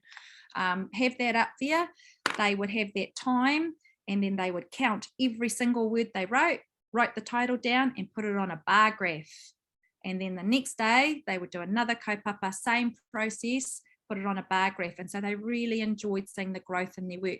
It also gives us an opportunity to connect with our students. Like I would get cool little, exchanges going between us. I wouldn't mark their spelling or their punctuation. That wasn't the point of it. I would read the message of it, because sometimes they would share quite personal stuff of what was going on for them, and I could just connect with them, ask them a question, they'd respond. So free writes were a real winner for getting that fluency going. Toi is another thing for the, I think it is primary sector, and they are keen as, the editor's lovely, keen as for stories from our kids and hearing Māori voice coming through. So I would send in a whole range of writing to them. So the next deadline is September 30th. So if you've got some writing at school that you're like, that's such a great piece of writing, send it in. And you know what? I'd send in a whole massive range, and often they would pick pieces of writing that I didn't think was that amazing, but they loved it. And the writing that I thought was, oh man, that's so great, they wouldn't even pick it. So it depends, you know, what the editor's looking for, and I make sure to say that to the kids. They also take art as well. So if you've got arty kids, they can send art in, and then they can get commissioned to do a piece of art for writing. So I really recommend that. Our kids had a few pieces published, and the kids used to love reading it. Now, this is the Think Aloud thing. We've got 2 minutes till lunch, so I'm racing through. So this is the Think Aloud bit that I was telling you about, where we're scaffolding for success, that I do, we do, you do stuff. So modeling this, don't do your whole blimmin' persuasive essay, because the kids will lose focus and be all over the show. You only do 1 or 2 sentences, right? So I'd put this up on the board and I'd be like, okay, today we're going to write our introduction statement, okay? Our first paragraph setting our kaupapa. So here I've got, and sometimes I'd already have this pre-written, and I would just talk through it and go, I reckon, I don't really know how to spell reckon, but it sounds like in, but doesn't look right. I'll go SP. So for us in my class, SP meant that was a spelling, and I knew it was wrong, but I'm going to go back and fix it later. So I'd always say to them, don't stress out about your spelling, just write, we'll go back and fix it up soon. So I reckon that matariki should be a public, don't know that that's spelled right, put SP. Holiday, I'll sound it out, holiday, don't think that's spelled right, because it's important to Māoris, full stop. All right, so now I want to say to the kids, I need to make that, I know that I need to make that sound more formal, right? Because I'm writing this for our parents to read, and it needs to be more formal. So what could I do? So I could go back, you know, they've got their sentence starters in the book, and I'll go, oh, I'm going to change that, in my opinion, rather than I reckon. Okay, in my opinion, matariki should be a public holiday because it's important to Māoris, and we know there's no S on Māori, so I'll take that off.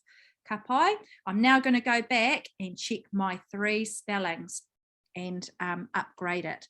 Have a look at your introduction. What sentence starter are you going to pick from our persuasive sentence starters to make your writing sound more formal? And away they go. Yeah? Then you rove around, celebrate, see what they've got. So did you see how I showed them how I did that? That's what we want to be doing for our kids, and that's how we're going to lift that quality, because we've shown them how to do it. He pātai, he kōrero, he tāpiri. Kau. Okay. Some winner novels. So for those of you that are like, oh yeah, what are some good ones? Has anybody got winner novels that they can share? This one here, White Lies, Māori Legends and Fairy Tales, warning, sad at the end. I was blubbering, pre-read it just so that you know you're prepared. you know, and do pre-read them. One time I was reading them Trash. Is anybody familiar with the book Trash about the kids that live in the slum? Yeah, so I was like reading that, and then it got to the bit reading, and then someone got their throat slit, and I was like, oh! So, you know, pre-read your books, make sure you know what's in there, okay, so you don't have those awkward moments. Has anybody else got winner novels that they have read or shared? Wolf Girl, apparently. If you haven't heard of that one, Wolf Girl is ones that my mate who's been teaching for ages in the space reckon is awesome. And ones that have movies with them are bonus too, because you can watch it at the end of the term and the kids enjoy that. Kapai, I used to also integrate art into my program, so language arts, and the kids really enjoyed that creative stuff. This Romero Portraits has got a tutorial online. This was doing paper craft. This is off Teachers Pay Teachers, the t-shirt art. The kids really loved that.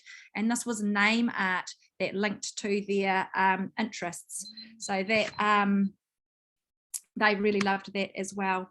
Here is the editing stuff that I was telling you about when we need to actually specifically teach the kids to do it. So this is 2 medals and a mission.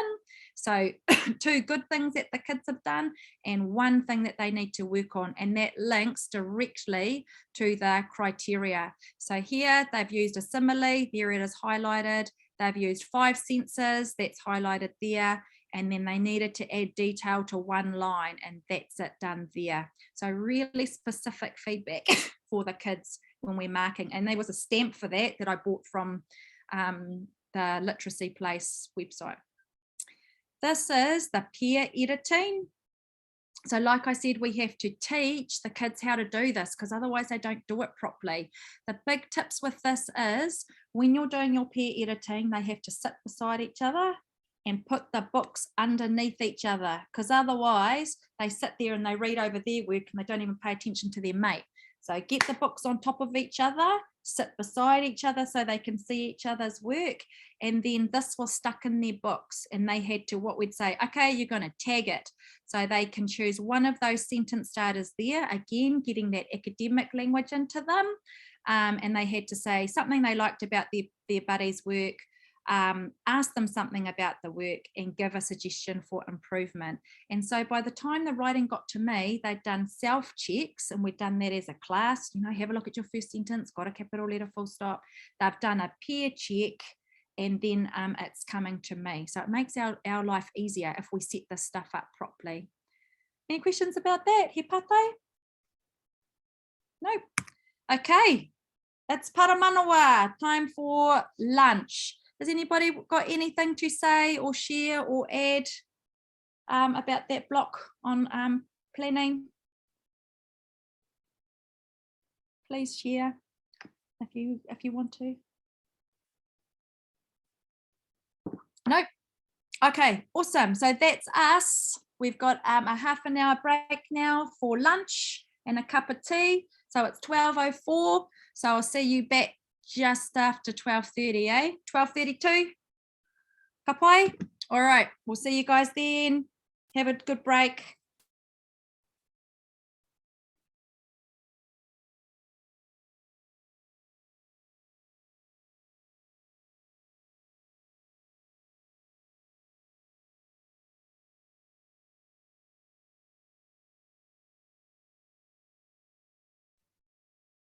Okay, tēnā tātou, we all just about back. Let's have a look through our screen. Kapai, can see most people are back.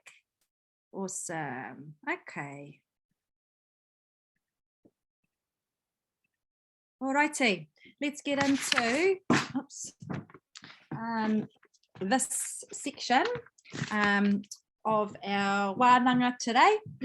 So one of the biggest things that made a massive change to my practice was structured literacy. Is anybody familiar with structured literacy? Structured literacy? No, no. Any thumbs up for people that are like, yeah, heard of it, know it? Okay, so it's new for everybody. Okay, ka pai. So this was a real game changer for me. Structured literacy is beneficial for all kids. So kids that can read and write, spell well, this approach works for them, but it is actually really crucial for our kids, for our neurodiverse kids, for our kids with dyslexia indicators. I had never heard of it until I came across it on Facebook. And I started looking into it because there's just one girl that I was just feeling heaps of aroha for. I taught her for 2 years and she still couldn't read or write English. She still couldn't remember letter names or how to write stuff. And I could just see her self-esteem was plummeting. You know, she called herself dumb, and school was really hard for her. And I just felt such aroha for her that I was like, man, I've got to do something. What's out there? And this was the answer. So for our teachers in high school in whare kura, what I show you today will be quite junior, where you'll be going, I can't use this. How's this of any use to me? But actually, the process will be of use to you because it's a very structured formulaic process which you can take back to your class and use the word lists and approach it that way in a more secondary way. So just bear with the kind of junior appearance of this stuff. Those of us in whare and Kura Kaupapa, we're going to be whoop whoop, this is good. For the NCEA people, yeah, you're going to just need to look past the little cutesy pictures and look at the approach that's being used, because you will be able to take it back and use it in your classroom. So structured literacy, I went through this platform provider here, Ideal, and when I signed up, it was $249 for a year, and it was the best money that I had ever spent on my literacy program. It was a real game changer. So here we've got a quote up here from a classroom teacher. Just cast your eyes over that. It's very structured. All cultures are able to learn in this environment, and they were looking at using it with their bilingual. So there's a woman called, I think it's Mahi by Mahi. I think, has anybody heard of her in the Kura Kaupapa space? She's based in Palmerston North, and she has developed a real Māori version of this, of structured literacy. So my kura that I worked with, their real Māori teachers use her approach in the real Māori classrooms. So what this ideal approach is it's a platform, and I'm going to take you for a look through it today and show you some of the processes, and it may just be a spark for you that you may find useful. So it has an informative, diagnostic, systematic, so it follows a scope and sequence, and cumulative approach. I was like, what's cumulative? Cumulative means that you do a little bit of practice on previous learned concepts all the way through, because our neurodiverse kids often have issues with their working memory and the executive function, where you know how they can read one page and then they've forgotten it by the next page. Have you had that happen before with some of your students? Or they could read it the day before or write it the day before, and then the next day they've forgotten. So this cumulative approach is little and often, so lots of reinforcement. So what is structured literacy? So I'm going to put this lady on because you'll be sick of listening to my voice. She's a mātanga in this space. She's done heaps of research on structured literacy. So I want you to watch it. And as you're listening, I want you to write down any key words that keep coming up. Okay, some of her key messages that she's sharing about structured literacy, and then we'll have a little report back. Okay.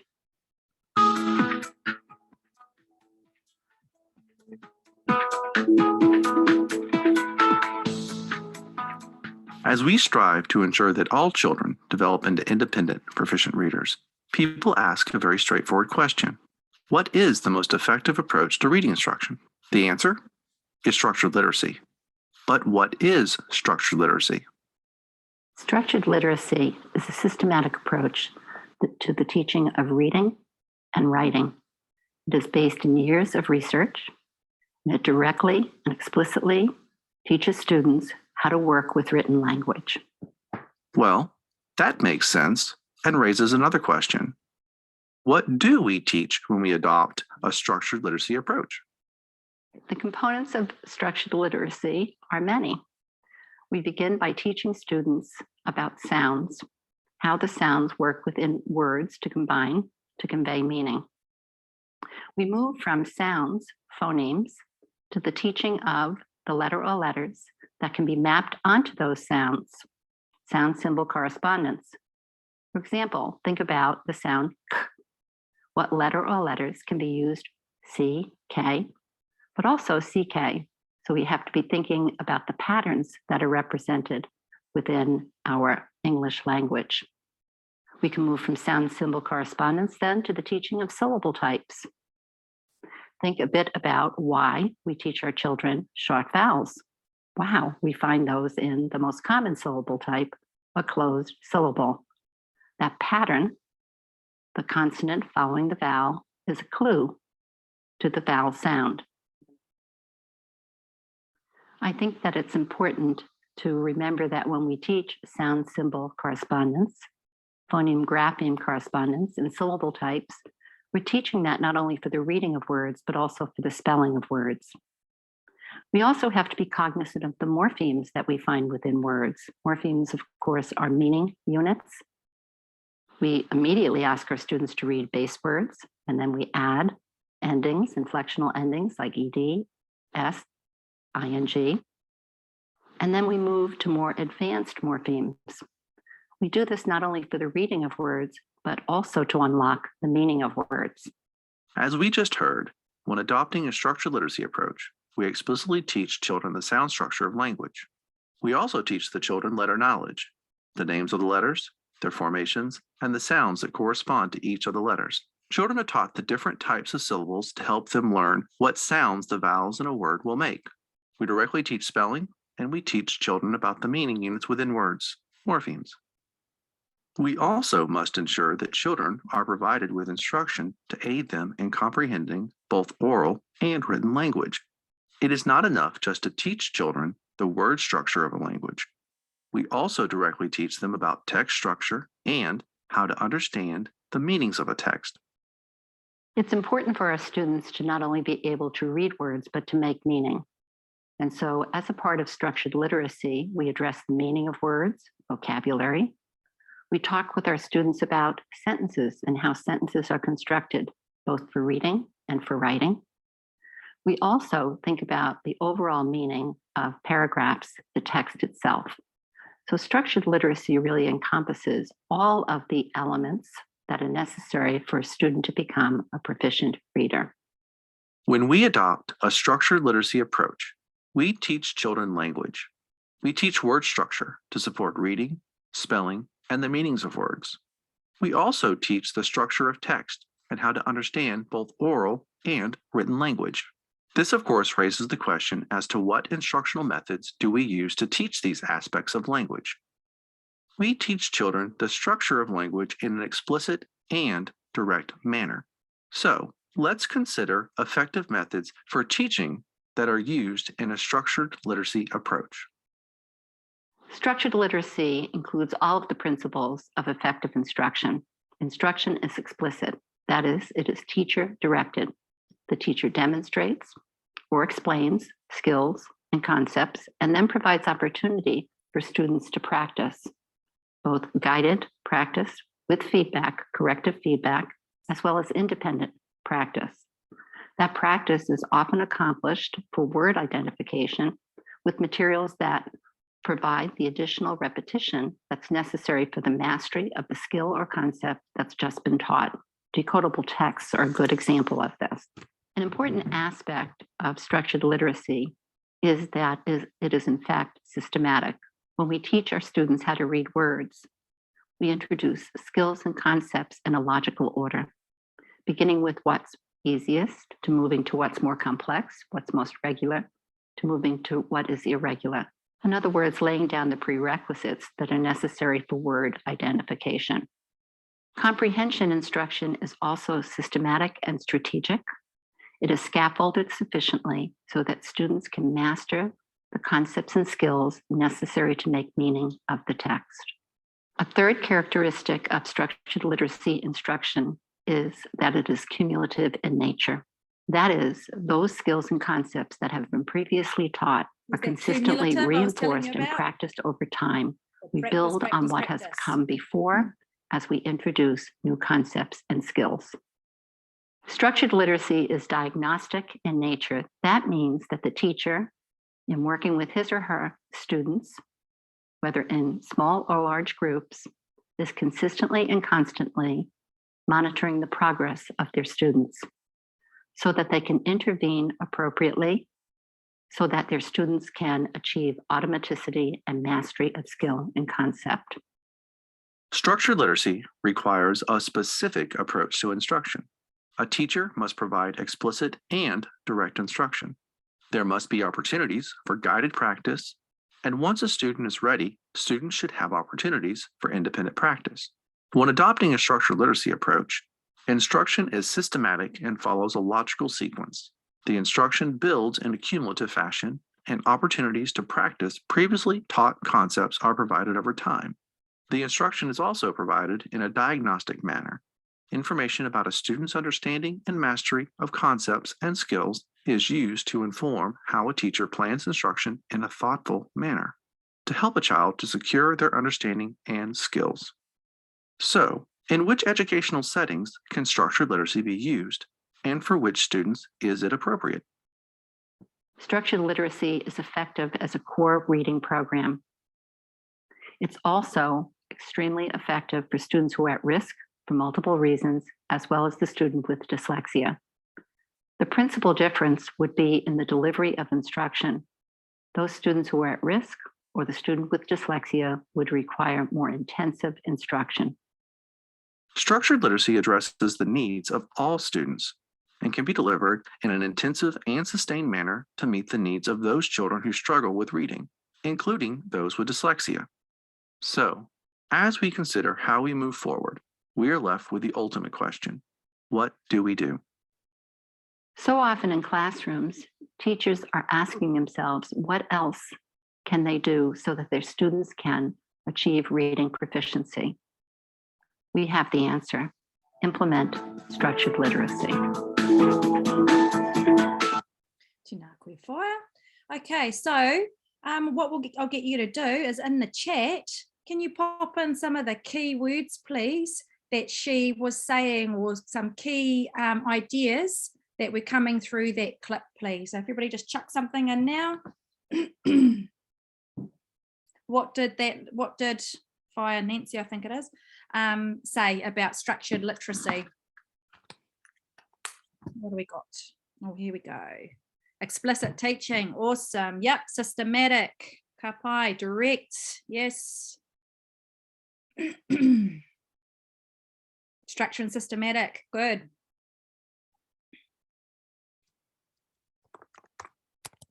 This word here, which I didn't know what it was till I taught it. Mastery of skill and concept, nice. Cumulative, so lots of reviewing and revisiting along the way.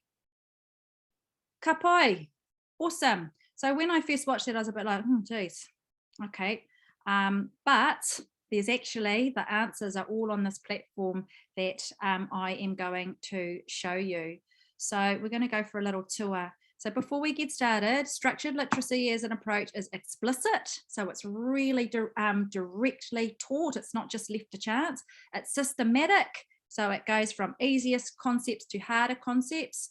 It's cumulative. So the kids get lots of time to always go back and review previously learned concepts. And it's diagnostic. So you keep a track of where the kids are tracking, and it informs your teaching.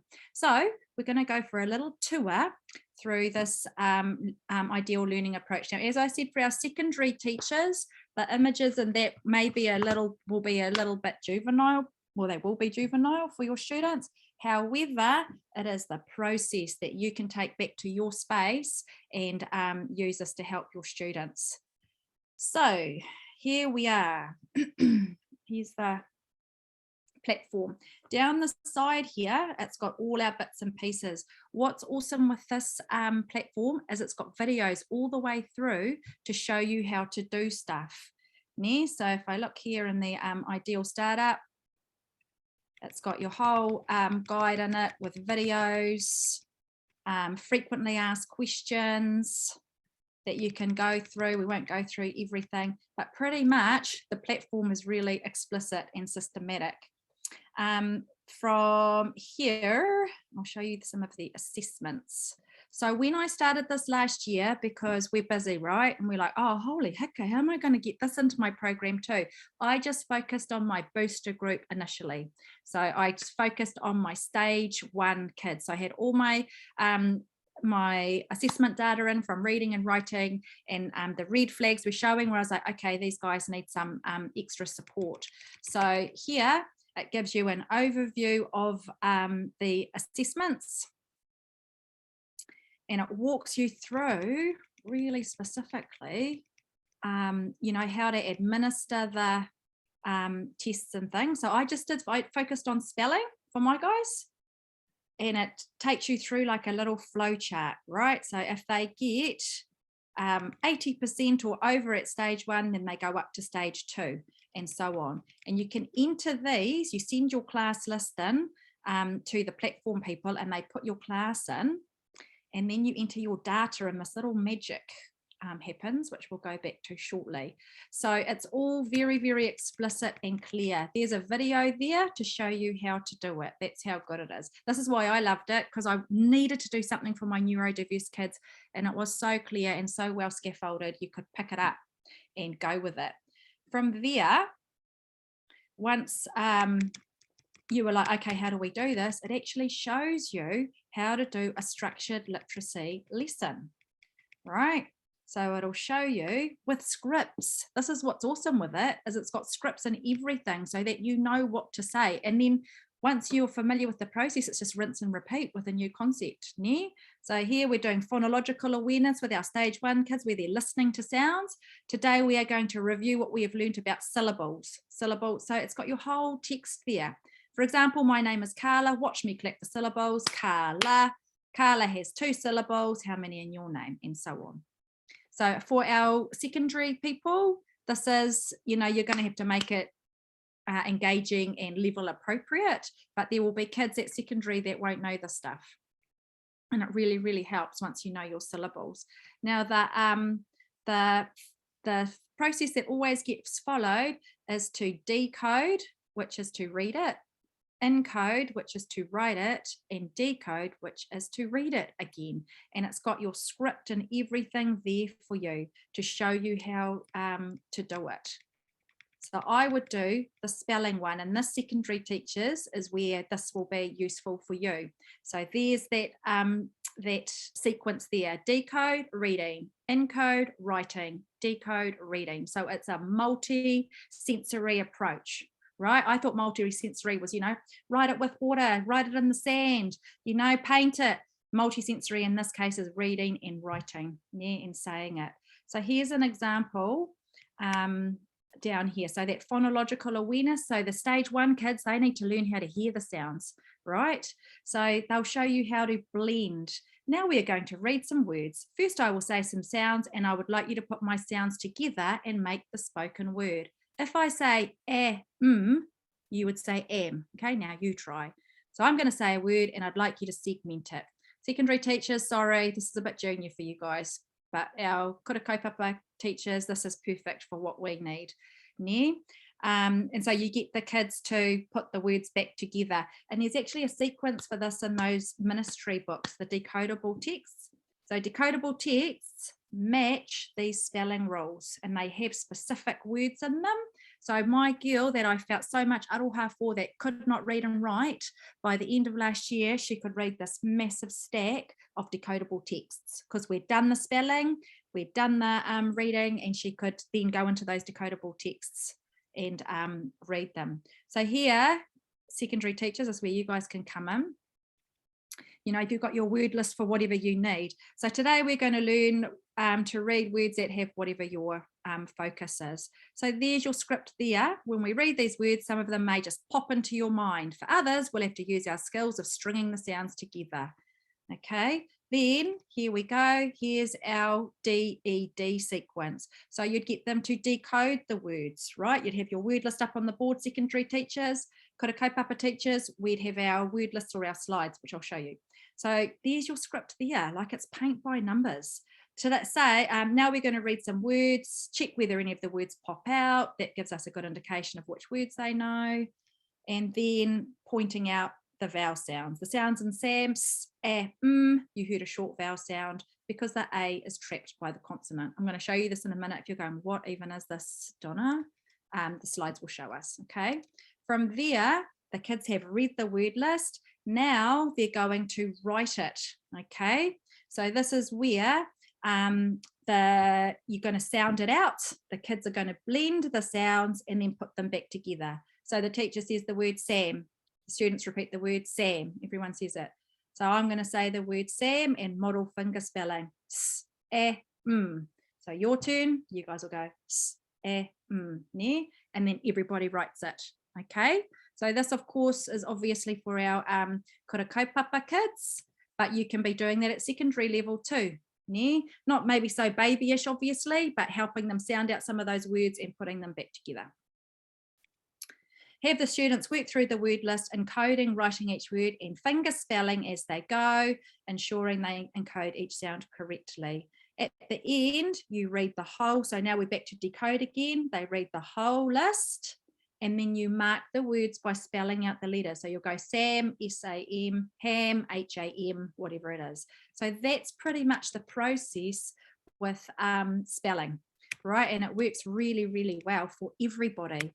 They then go on to do a dictated sentence, which is really good for the working memory of our neurodiverse kids, and the other kids that don't have issues in that space, they enjoy the challenge of remembering the sentence.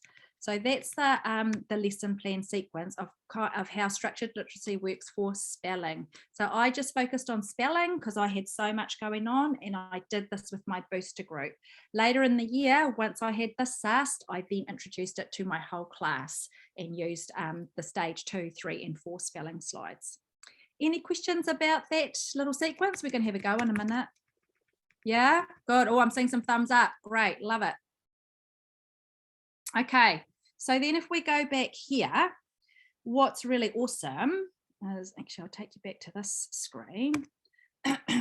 This is where some little bit of magic happens actually. At the first part, it's a little bit labor intensive because you're going to send your list into the lady at Ideal and she enters it all in for you. And then what you do is enter the student data. So my friend and I just did this together the other day, a teacher that I'm working with. We did this together the other day and it saved heaps of time. But this is where the magic happens. So you send in the results from their assessment and then it prints this out for you on the spot. So it shows you this graph. Now the kids have to get 80% or over to have a concept mastered, right? So I've put in that report and voila, it's telling me I need to teach syllable blending first because they haven't got it. Look, they're down here on 60%. So I then go back to my platform and I go to Ideal Instruction, Ideal Resources, sorry. And this is a stage 1 kid. Okay, so this would be one of my neurodiverse kids. And, oh, actually it might be there. I go here and I find syllable blending. Was that what we had to start on? Was it? Syllable blending. Yep. So I click on this and then check this out. Go down to syllable blending. Voila. Here I now have a slideshow. So this is what I did. I know it's all done for you. That's why I loved it. And it's got notes out the side. So you can go, so it keeps all our instruction consistent. So here we go, syllable blending, right? Go through, it gives us the teacher a little bit of a rundown. So on concepts that we're like, what the heck even is that? It explains it to us so we know what we're talking about. And then it gives you instructions for administration. So how you're going to say Batman, kids are going to do it. Here's a word, Batman. Now, out the side, where are we? We've got notes. So if you pull up your notes, oh, there's no notes on this one, but it tells you what to say as well. So if I go here, we're going to clap the syllables. So we've got bat, man, Batman. Yeah, so the kids, this is a listening one, right? For our kids that are on stage 1, beginners. So if we do mermaid, what are our syllables? Mermaid, mermaid, kapai, and so on. So it takes you through all that. Now I know for secondaries, that's really babyish for you guys, but like I said, use that sequence that was on the other slide I showed you, that DED, and use that with your word list because it's really effective. Kapai, so that's the instruction and the resources, and like I say, there are videos in there for you to show you how to do it. It's really user friendly, and I just have my little folder printed out of lesson plans. Any questions about that stuff? Yeah, hareruia, right? Yeah, and it really makes a big difference. Ka pai. So we're now going to go and have a little turn at doing a lesson. So you need your pen and paper ready, and I'm going to show you how we're going to do a lesson. So we're going to follow this DED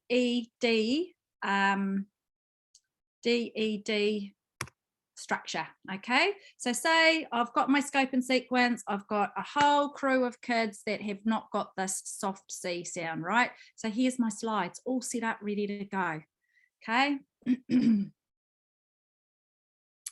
I'm going to come down here. No, shouldn't have gone there, tell you what.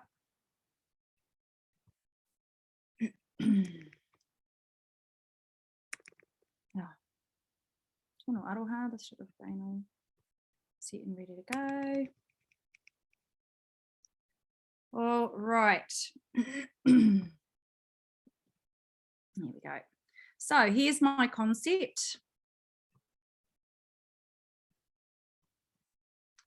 And I'm going to have my notes pulled up out the side there because that tells me what to say. Make sure you have your spelling books and pens on your tables, please, even down to that. That's how explicit it is, right? Okay, then it's got here, just for us, we know what we're doing in the slides coming up, okay? From here, it shows me our word list. So we're going to look at the soft C rule. That C can make a S sound, okay? And that's my word list that I can use for my spelling. So there's our notes there that tell us which words we're going to be focusing on. From here, this is the cumulative part. So there's my script out the side, look. Remember last time we learned about the R-controlled syllable type in R? In an R-controlled syllable, the letter R changes the sound of the vowel that comes just before it. So repeat after me. The letter R changes the sound of the vowel. Your turn. The letter R changes the sound of the vowel that comes before it. Ka pai. So that usually makes an A or an A sound, doesn't it? So it's changed it to an R sound. All right, here's our decode thing, okay? So there's my notes. Look, I just read it. Each time I click, a word will appear and you will read it aloud, okay? Ready? Here we go. We're going to read it together. Go. What do we got? March, party, army, and all the kids are reading it. Sharp, snarl. Okay, now we're going to encode these words, okay? So for each word, we're going to segment the syllables and we're going to do the sounds as appropriate. So a little trick with this, don't leave your notes on because my kids used to go, aha, there it is, there, fire, we saw it. So I'd click out of that and we're going to do our syllables. How many syllables in March? 1. Let's finger spell it. Ch. March. Okay, your turn. Write that down on your paper. Ka pai. Then we'll do our next word is party. Let's clip out our syllables. Party. Ka pai. Let's finger spell it. P-A-T-E. Party. Right, your turn. Away you go. Write it down. Last one that we'll just do a little practice with. It's the next word is army. So what have we got for that? How many syllables? E. Ka pai. Let's do our sounds. E. Army. Notice that R just counts as one sound, that AR. Ka pai, and they write it down, and so on. So they have a go at that. Then we come back. Oops, message popped up from my phone there. Then we come back and we're going to read it again. So can everybody read out their word list together, please? So the kids are going to go march, party, army, sharp, snarl, kapai. The last step of that is to mark the words. So we've got march, M-A-R-C-H, party, P-A-R-T-Y, and so on. So secondary teachers, you can do that with your word list for whatever your writing is going to be. Yeah? And it's really important that we follow that process, the D, E, D, and then at the end you mark it saying the letter names. So that's that cumulative stuff, right? Now this is really big, learning about the syllables. Again, there's my script there, look. Now we will review open and closed syllables, and the first syllable, ni, the vowel sound is long, and the vowel is saying its name. This is an open syllable, ni. And the syllable on, the vowel sound is short because it's blocked by the consonant N. This is a closed syllable. Now, why this is important to learn is because when they're spelling words, they can break them into syllables. Yeah, and then it's going to make it easy for them to crack the code of how to read. Ka pai. Today we're learning a new spelling concept, but first let's quickly review the letters that are vowels and the sound the vowels make. So they do this every slide at this level so that they really have it embedded. So here it says, the teacher demonstrates by saying the short and long vowel sounds. So I'll go A, apple, and then the kids go A, apple, E, egg, E, egg, I, itch, O, olive, you are up. Yeah, so we're saying the long vowel name and the short vowel sound, and then a word to go with it. Okay, with all the letters still showing, the teacher points to each vowel and the students say only the short vowel sound. So they'll go o, ah. And so that is a real learning point for our Kura kids, because of course, is an A in Te Reo Māori A. So that's new learning. We've got to teach them that is for up. Ne? Ka pai. From here, today we are learning about the soft sound of the letter C. Look, there's all our script out the side. Gives a little explanation about C and the rule. Let me show you some examples. So we roll on. I want to spell the word dice. So the teacher segments the sound in the word and then clicks. So I'll go D, I, S. So CE counts as one word, and look at that, it sounds like the letter S. I want to spell the word city. So I'm going to clap the syllables like it says in the notes, city. Here we go. Sit, E, ka pai. And so on for these ones, right? So we've got fancy and it clicks up.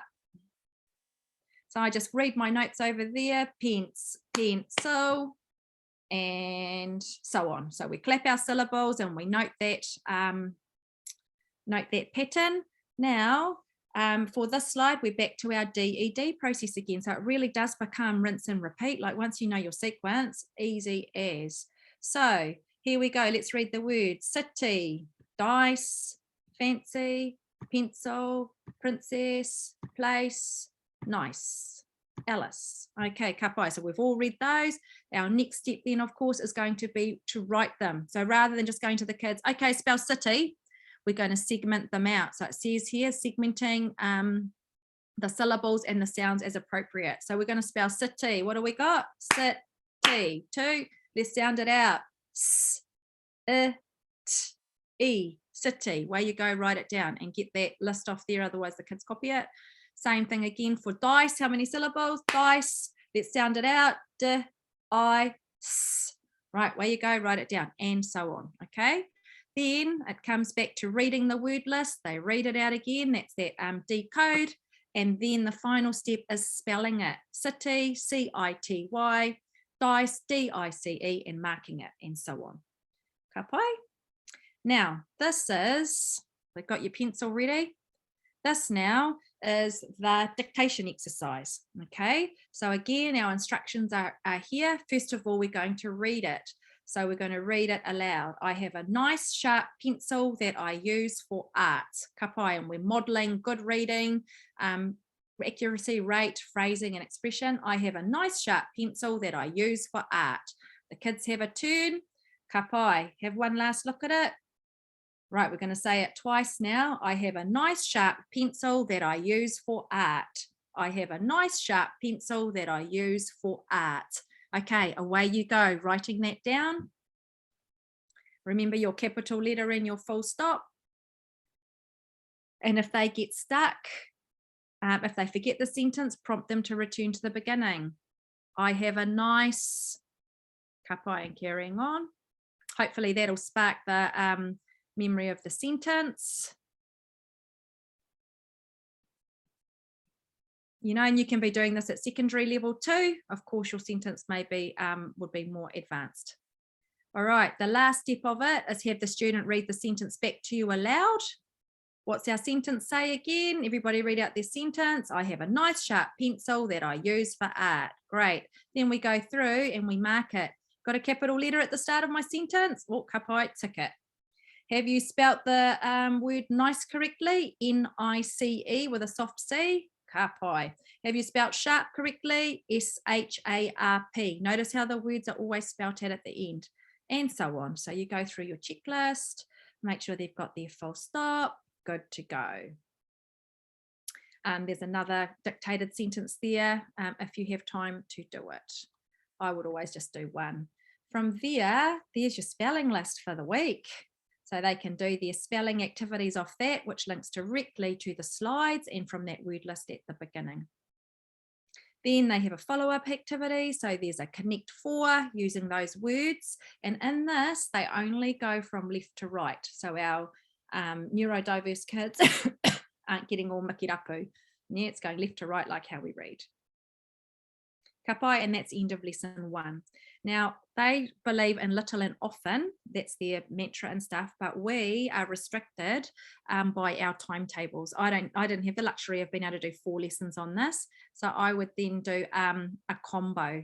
And for my second lesson, we would just quickly skip over a little bit of practice. Let's just have a look at what's in our chat. Here are we, tēnei. Oh, kapai. Thanks, Josie. So I would just do a quick recap of the stuff here. So these are irregular words, and this was a new skill that I got last year doing this program. I was like, oh, that's cool. So it is doing, we call them off by heart words, yeah? Because they're irregular. The letter sound does not match the letter. So if we look at once, that sounds like a w, right? But it's an O. So that's an off by heart word. And we have to remember that that O is there, not a W. So it's the same thing. Ask the students to read the words on the slide aloud, our DED sequence. So we've got once, dance, chance, the kids read it, kapai. The teacher segments the word using finger spelling. So I'll go w, n, s, once. Now you break it up. D, a, n, s, dance. The kids have a go. Ch, a, n, s, chance. The kids have a go, right? Explain to the students that some of the sounds in these words correspond well, but some of them are irregular. So we point out those red letters and they're off by hearts. That's why they've got hearts around them, and highlight those. Then we take those off the screen and the kids have a go at writing it. Again, we can finger spell that out to help them. So we'd go once, w, n, s. Which one was the off by heart letter? Write it down. Ne, chance, ch, a, n, s, chance. Write it down. Remember the off by heart letter and so on. And then you go back and mark them. And remember, we do our letters A. Dance, D-A-N-C-E, chance, C-H-A-N-C-E, and so on. There's a dictated sentence, but I'd leave that because we'd already done one the week before, depending on how time was going. So I would do 2 weeks on a concept, lesson 1, introduce it, and then I'd quickly skip through these. I have this in their spelling box so that they could go and do, this is 4 in a row. So you roll your dice and you have to be able to read your word in your box to get it. Yeah, so if I get 1, pick where I want to go, tricep, put my noughts and crosses in there, and the kids really enjoyed that. So I'd skip over, because I didn't have the luxury of heaps of time, I'd combine a couple of these lessons. This is a good one too. So once, dance, chance, doing a quick recap on that. The kids have to point to the left or the right. Once on the right's correct, dance on the left is correct, chance on the right is correct, and so on. So I quickly do that.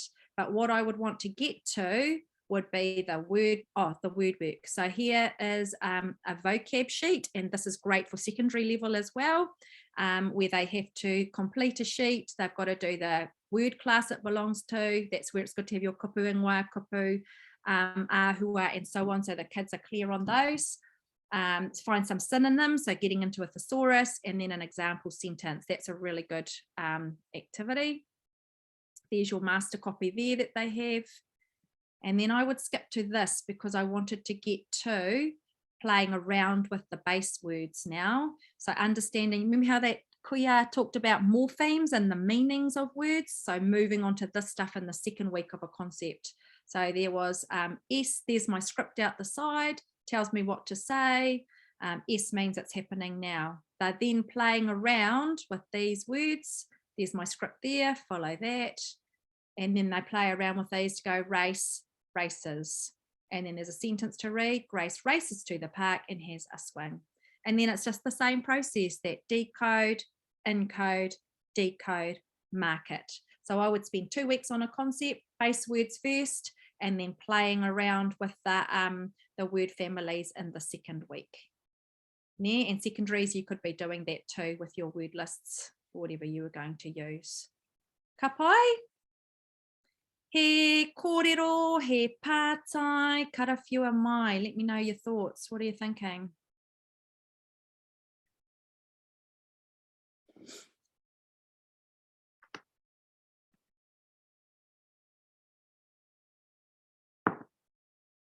Anyone feeling like this could be a useful approach, where they could see the value of that? Because like I said, my girl that I was really feeling aroha for, that was struggling to read and write, she could read and write by the end of last year. Just simple things, but she could read and write, and just the, you know, her lift in self-esteem, her success, it was a real game changer. And then the kids that were good at reading and writing, they were on the stage 3 and stage 4 slides, and so the words were harder, but followed the same process and worked for everybody. Ne? He pātai, comments?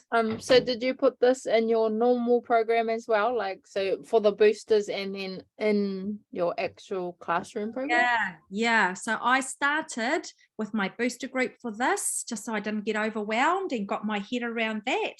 And then once I had done a term with them, and I was like, oh yeah, I see the flow of this, the decode, encode, decode.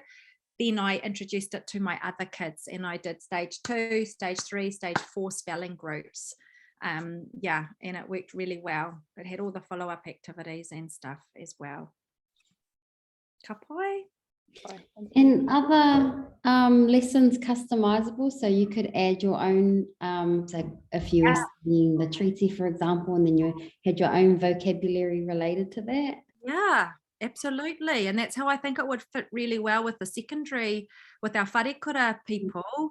Definitely do your vocab that way. Decode it, encode it, decode it, mark it. Yeah, I think it's would be a perfect way to do that. Yeah. Ka pai? I just want to say, I'm just sitting here in awe. You know, I've been trying to find, you know, I can just see how direct this is, how explicit it is, how the systematic, you know, it's just, and, you know, at the touch of a finger, everything is all there, you know, all laid out for you. You know, right down to, you know, I don't know, I must have umpting types of grids to try and, you know, for my aromatawai, gauging where my tamariki is, next steps, blah, blah, blah, you know, and this is all at the touch of your fingers. And this is exactly what I've been trying to look for. Yeah. To become part of my program. And I feel really, I can't quite find the word, because I've been trying for ages to find this program that is going to help me, especially because I haven't got 1 or 2 struggling students. You know, I have these core groups in each cohort, and I need an accelerated program, not only an intervention, but that it's accelerated. And this is really thorough. Yeah. It's really thorough. And it also is aimed at going right back and making sure that those foundational skills are, you know, tidying that all up. Yeah. That's what I love about it. I'm getting really excited because then I can move on to the other stuff, because we all know there's all other areas that they need as well, especially in secondary. We're talking inquiry, we're talking about Bloom's taxonomy, you know, all that higher level thinking, all of that stuff. But we need to come back on this side and make sure that they have these foundational skills, because if they do, then we can actually build on them. Then we can actually introduce tēnei mea te pakirehua takitahi, you know, individual inquiries. I'm just excited. I'm overwhelmed and really grateful. You know, I have, I don't know, 5 programs, different type. I just named a couple of them, you know, the multi-lit, the quick 60. This is all of it in one. Right. This is all of it in one. Yeah. But it's thorough, it's direct, it's explicit, it's oh gosh. Really. Diagnostically, that's just another level of the way that it's set up. It's just very clear. You know, you can go over there and grab that because that's what's needed. I mean, come on. Yeah. Awesome. And then Nellie, I know you've been asking lots about the booster group thing. From there, when you've done your concept, to say we've got this, there is a corresponding text that goes with it. So with my booster group on Thursday, we would then read the book that goes with it using exactly that rule. So it is really linked up beautifully and works really well. And I have fed back to them. I'm like, we need this for secondary. We need to lose the like little cutesy images and stuff, and we need some cooler, you know, make it more teenagery, and then you know, our secondary teachers can use it as well, you know, without our kids going, this is a bit babyish. You'll be surprised how much the kids like colour. We're using a sort of like a similar program, but I think it's a lot heavy on the writing aspects. It doesn't really go into much detail. Language, yes, it does, like sentence styles and all of that, but it's called Write That Essay. I'm not sure if anyone's heard of that. Oh, yes. That program's in our Kura at the moment from year 9 to year 13, and that's really cool, especially with the diagnostic side. It gives the tamaiti instant feedback about his or her her progression as she's writing. Right. Yeah. Awesome. Thanks, Lucy. Yes, some of my friends are using that in mainstream Kura Write That Essay, and they reckon it is awesome.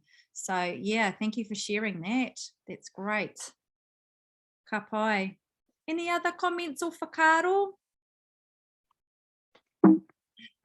No? Okay, so here was just for spelling as well, just spelling menu stuff and a spelling scribble. So the kids could use their word lists and practiced their spelling through this. And homework, I used to do it. And then by the end, we were doing it in class. But that's just straight off the internet, really nice, easy options that the students can do. And another awesome thing for their spelling, I did this over lockdown and we used Seesaw. Does anybody else use Seesaw in the Kura Kaupapa sector? Seesaw? I'll put a Taina use that. Oh yeah, I love it because it has a recording function. So kids that don't want to be writing all the time, they can actually video themselves sharing the information. So active spelling was cool. This is more for our Kura Kaupapa teachers. They like doing stuff like the dribble and shoot, dribble for each letter and then shoot the word. What else did they like doing? Oh, there was a stamping your feet one, and they just recorded themselves doing that. There was a clapping one where you clapped it out with a buddy. There was a ball one where you did alternate letters in a word with a buddy. So that was just some other examples of just spicing up your spelling program to, just add variety. Ka pai. Any other questions? Whakaaro? No? Okay, ka pai. The last little spelling activity that I'll quickly show you is spelling battleships, and that worked really well as well. That will be good at secondary level too, actually, where they've got to use their coordinates and they put their spelling words in and then just practice their spelling words using that. So I'd use the slides, get their spelling words in, and then they had a variety of follow-up activities as well to go with that. Has anybody else got any spelling activities that kids enjoy that they're using? Cool. He pātai. Anything else? We're running ahead of time quite nicely, actually. All right. Oh, well, we'll carry on because we've just had a break. So we'll carry on to our next part. So assessment stuff. What is everybody using? Can you pop it in the chat, please? What you are using for your reading, your writing, and your spelling assessment options.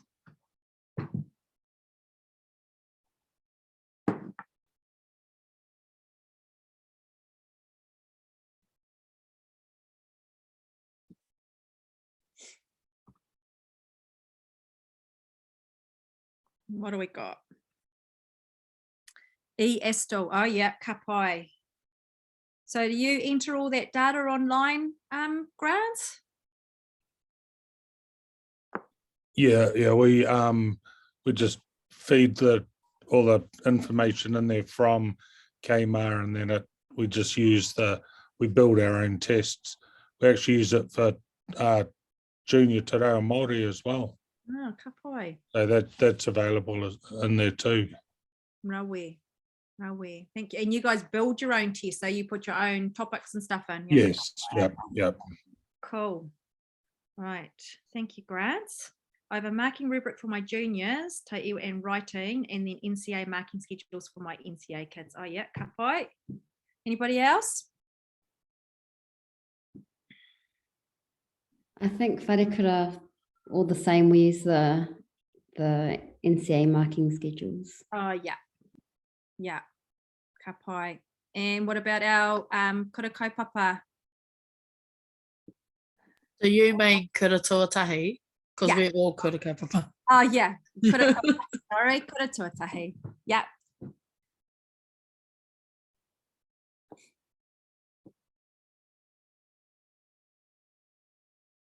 Anything else?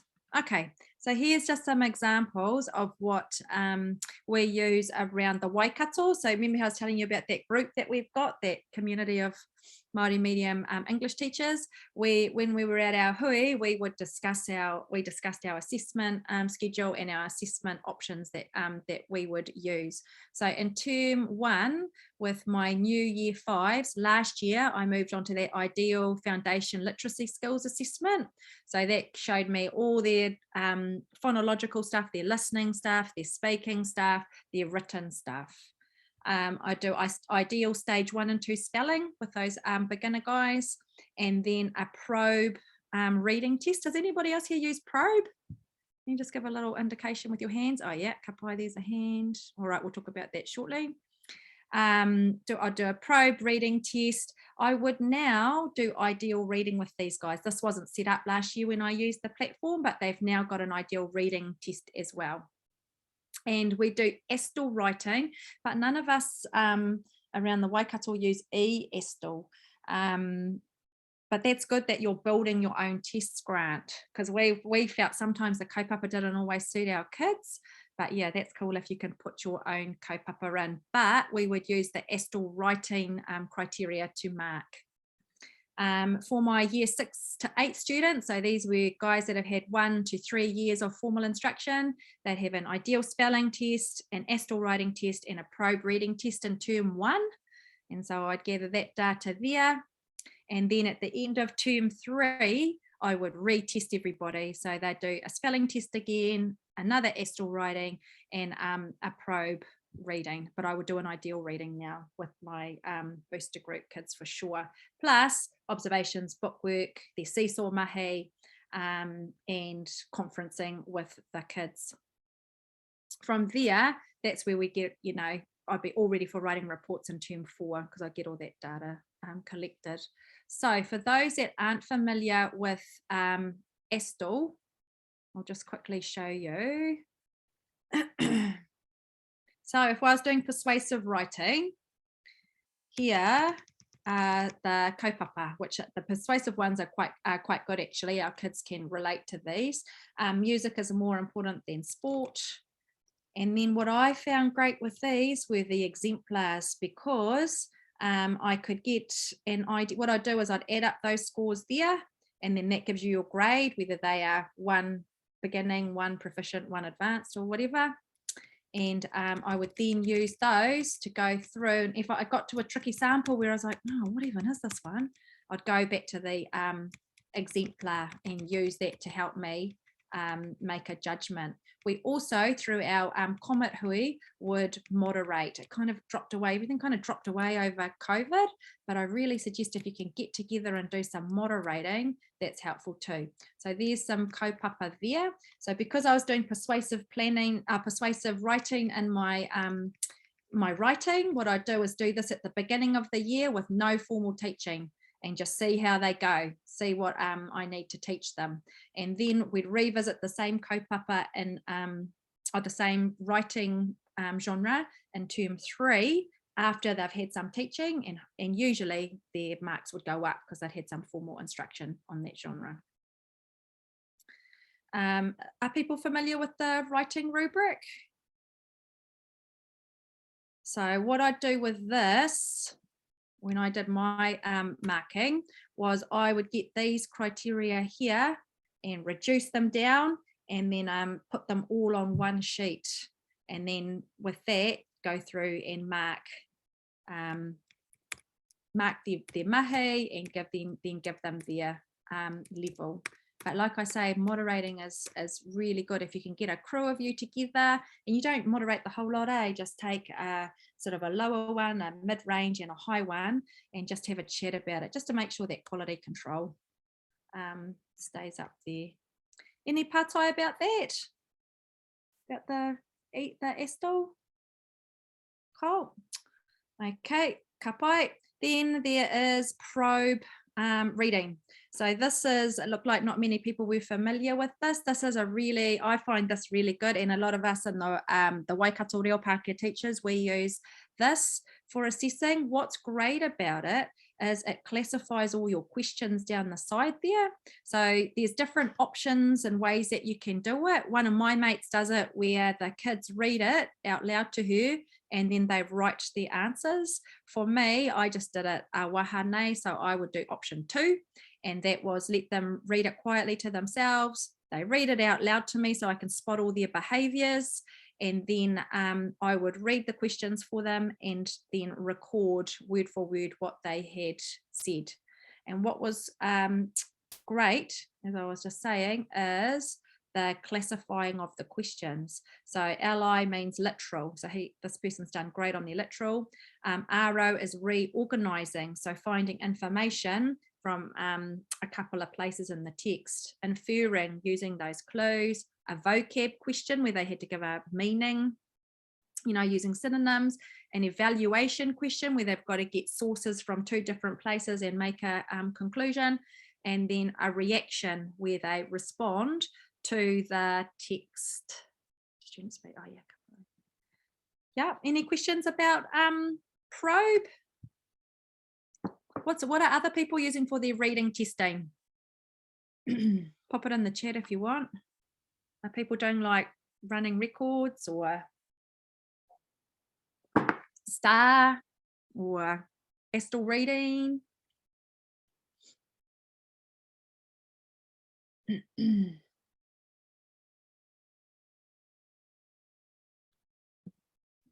At the wharekura level, we don't really have the formal testing of specific skills.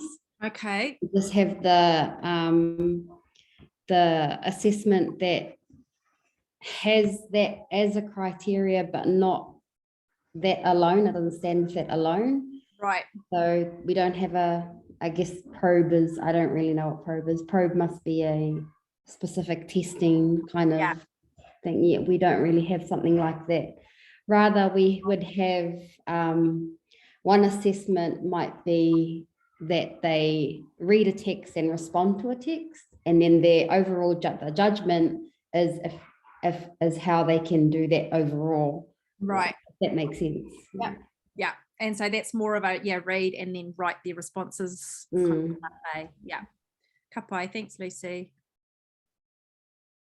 All right.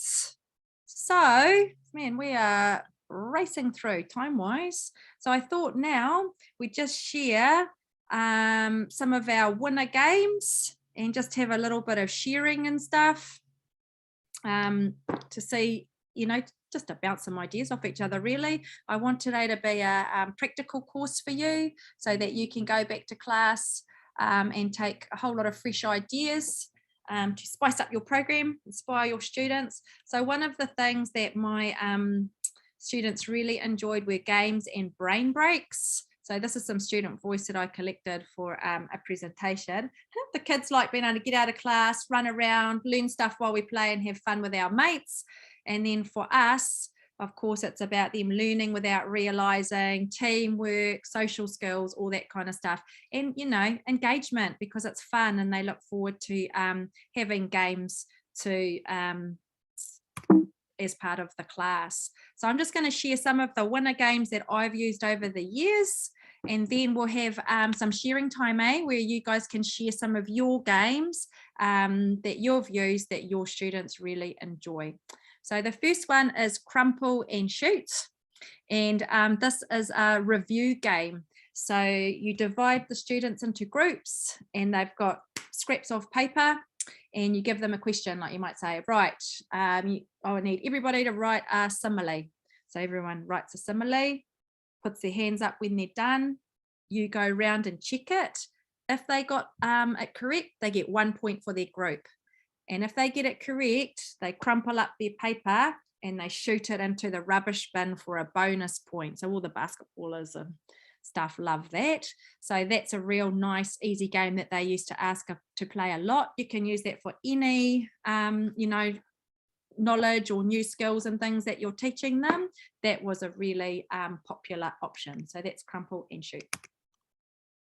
The next one was Cranium. Are people familiar with that game? It's a board game. You can get it at Whitcoulls and stuff. I just got it with my class budget, but that's a really good one because it's got acting, it's got humming, it's got spelling, it's got molding stuff out of plasticine. It's got Pictionary, it's got heaps of different skills in it, and the kids really enjoyed that. The only thing was sometimes I had to adjust the questions because the songs were too old and the kids didn't even know what they were or whatever. So just adjust it. The kids used to ask to play that a lot. They really enjoyed it. Catchphrase is another really great game. That's an oral language game. And so that's another game that you can buy. I bought mine years ago. I don't even know where you could get that now. You might have to Google that. But Catchphrase has a wheel and a word. You click on it and a word will pop up. So what you do is you have a couple of teams, or however many you want. And the trick of the game is a buzzer goes. So it starts slow and then it gets faster and faster and faster. And you do not want to be holding the disc with the word in it when the buzzer goes off, okay? Otherwise, the other teams get a point. Now, it's a great oral language game. And for my neurodiverse kids, if they couldn't read the word, just whisper it in their ear. But an example would be if it was Superman, you're not allowed to say super, you're not allowed to say man, you're not allowed to say it rhymes with. So you go, oh, he's a hero, he wears undies on the outside of his costume, he flies with a cape, and the kids will go, Superman! And then you pass it to the other team, right? And you want to get that disc out of your hand as quick as you can before the buzzer goes off. But that's a really great oral language game, teaching them rautaki for describing things. So they used to love that. This one here, see if I can do this. This one here is one of my absolute best games, Captain's Coming Adapted. So we would be outside in a space on the playground. Did anybody used to play this game? I played this at Brownies when I was like a little girl, and you had it was like a ship, and it was port, bow, starboard. Has anybody played that? And you'd go, captain's coming, and do actions and stuff. Might be too old, eh? Grant, do you know this one? Surely. Oh, okay. So you have an area, right? And this was a winner game. And just the other day, I've played this for 10 years. And just the other day, I had a mum come and say to me, whose son had said to her, oh, I'm so glad we played that game with Donna, because I know all our figurative language that we're doing at high school. He's a year 9. So the game goes like this. So if you're doing figurative language, so that's our similes, metaphors, onomatopoeia, you allocate a space. So when we did our one, we had our similes up this end, and we had our metaphors up that end. We had our onomatopoeia over here, and we had our alliteration over here.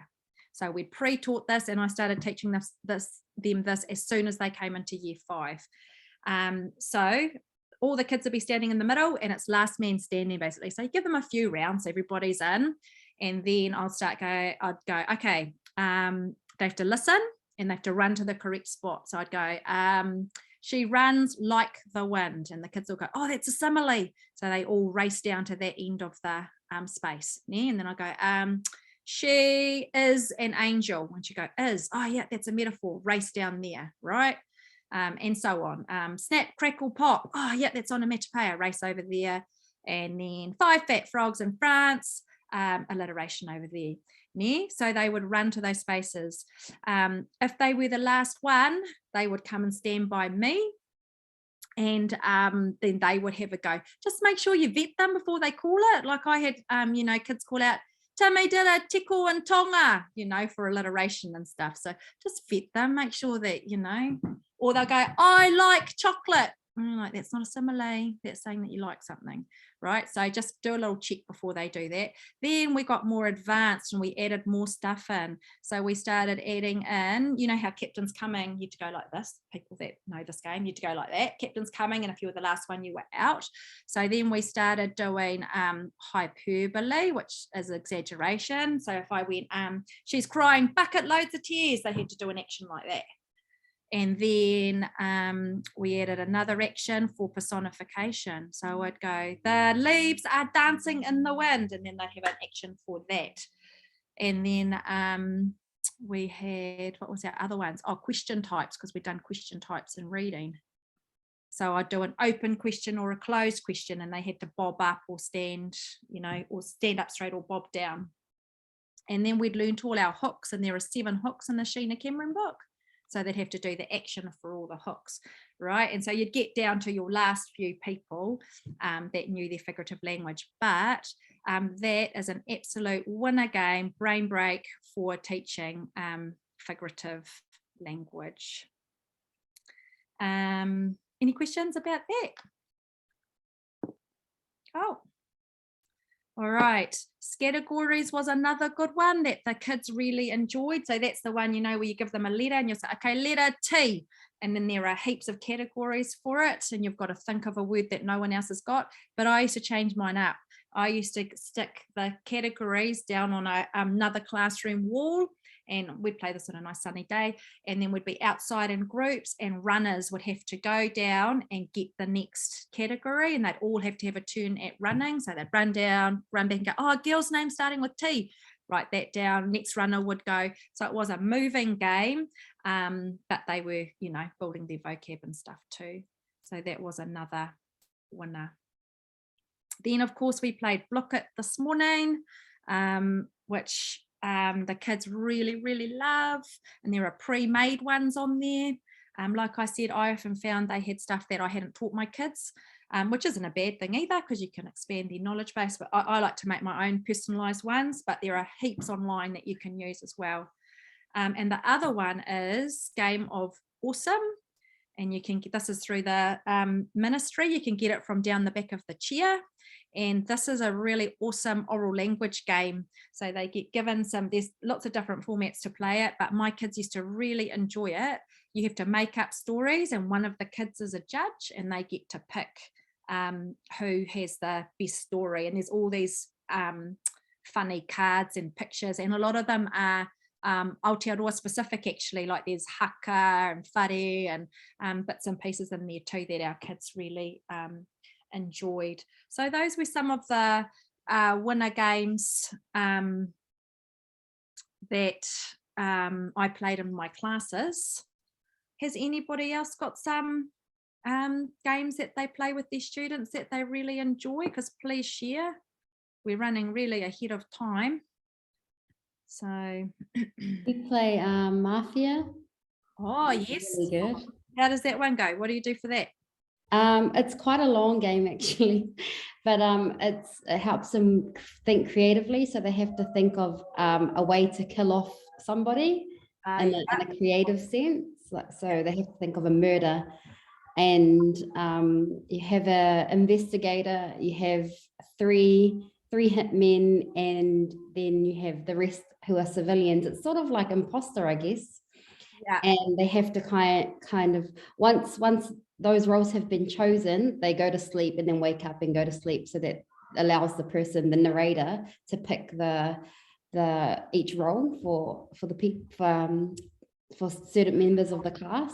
Yeah. And then once the creative writing, the creative storytelling part is over, then it's up to the group to decide who are the murderers, and so they'll start accusing each other, and they'll have to come up with alibis or convince their peers that they're not the murderer. And that brings it. That's a really cool game. They enjoy playing that. Often it might take about 20 minutes to get to the end and convict or find who the murderers are. So it is a long game, but it's a really clever way of getting them to talk. Yeah, especially if the boys like playing this one because they like the aspect of figuring out who the murderer is, and they like being the murderer themselves. So it gets boys who don't typically talk to talk and engage, and they think of ideas, creative, gruesome ideas on the spot of how to kill off their mate. Yeah. Great. I think there's even a card game for that, called Werewolf, maybe. I think our friend has got, and it's a similar thing, where everybody closes their eyes, and so so there's a werewolf card game of that too, if you're thinking, well, that sounds cool. Thank you, Lucy. Anybody else got some games? Because we're running way ahead of time, so please feel free.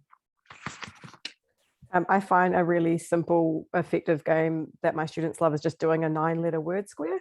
So you just chuck it up as a starter at the beginning of a lesson, and and they just, you can differentiate as well. And they'll tend to be competitive on who finds the 9-letter word first, and they never seem to get sick of it if I do it. So just that's awesome. And just to add on to that one, I often get them to, I'll draw a grid up, so 3, 4, 5, 6, 7, 8, 9. And they have to then make words out of those nine letters, and it's whoever comes up with the most points.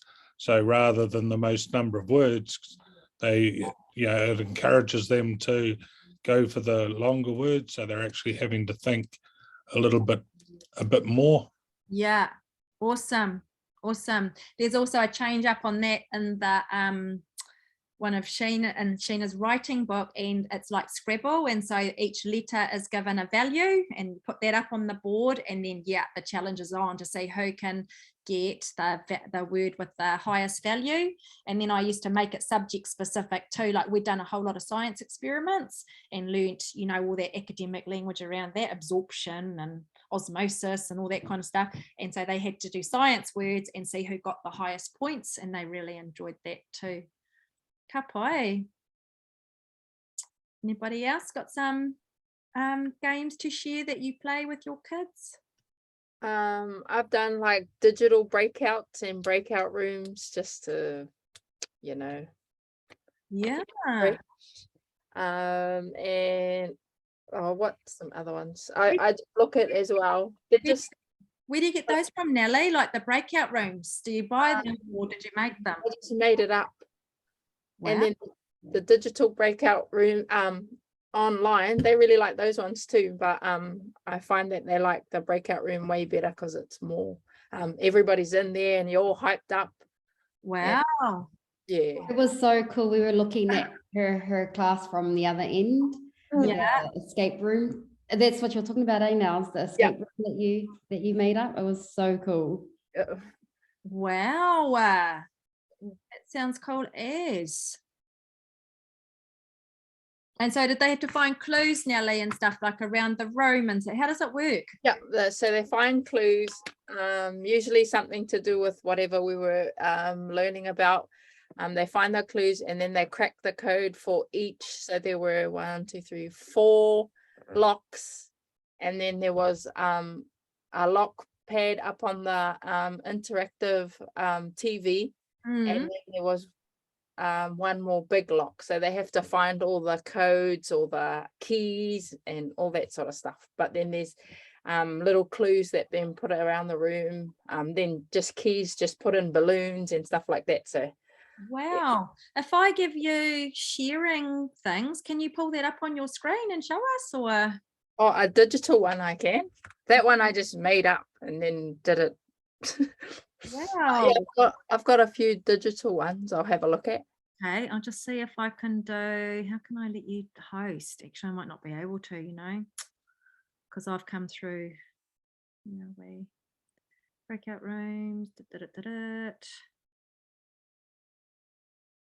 Yeah, I might not be able to because they've given me sharing rights from their end. So because I'm not, I don't think I can. Oh, that's a shame because that would have been cool as. But thanks for sharing, Nelly. Cool. Yeah. All right. Anybody else?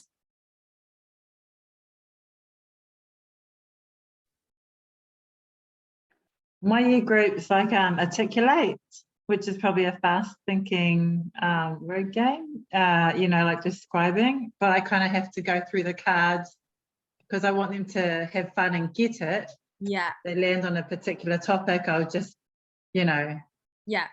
give them one that I know that they'll be able to get because it can get a bit hard if they're not sure. And but they love that.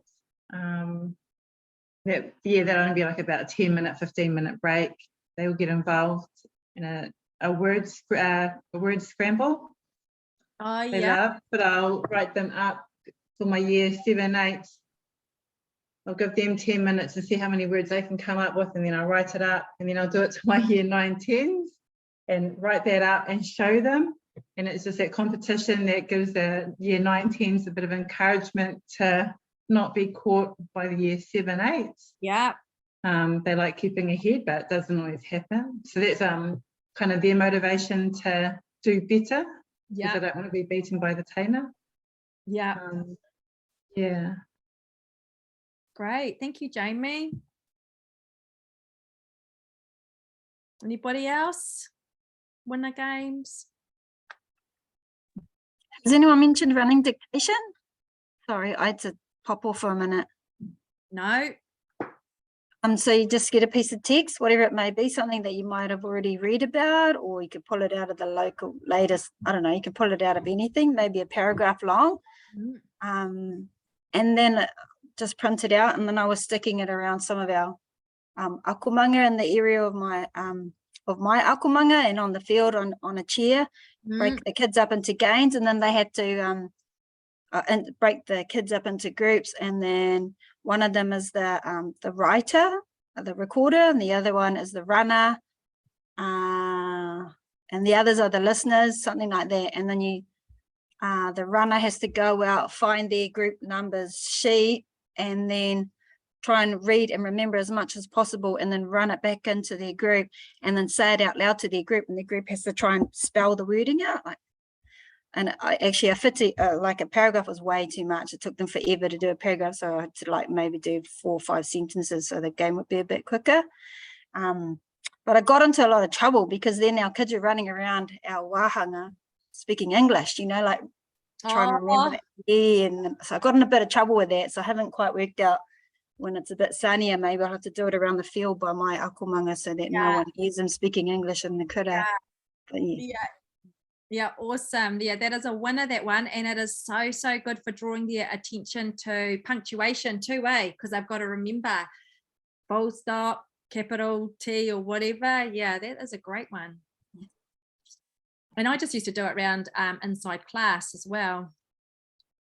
Just put the groups down the back and then put the sheets up the front. And they just had to run to those. Any other winner games? Strip games are really good too, where not take off your clothes strip, but you know, a strip of paper with a sentence on it. And I used to do that for song lyrics or for a persuasive text. It worked really well. So you have sentences and you chop them up, and the kids are not allowed to show anybody else what's on this strip of paper. So they read it, everyone reads it, and then you've got to figure out what order the text goes in. So song lyrics work really well. Persuasive text, you know, where it's got on the other hand, where they've got to link up the information in the sentence starters. That was really good. And then making that a group challenge. So they had, you know, however long it took to get into order, and then see who had the correct order. That was really great too. Song lyrics are great, make for great lessons too, Does anybody else do song lyric lessons?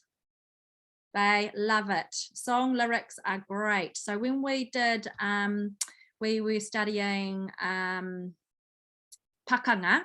So in the Reo Māori class, they were doing pakanga, and the kids had to do pakanga around their iwi.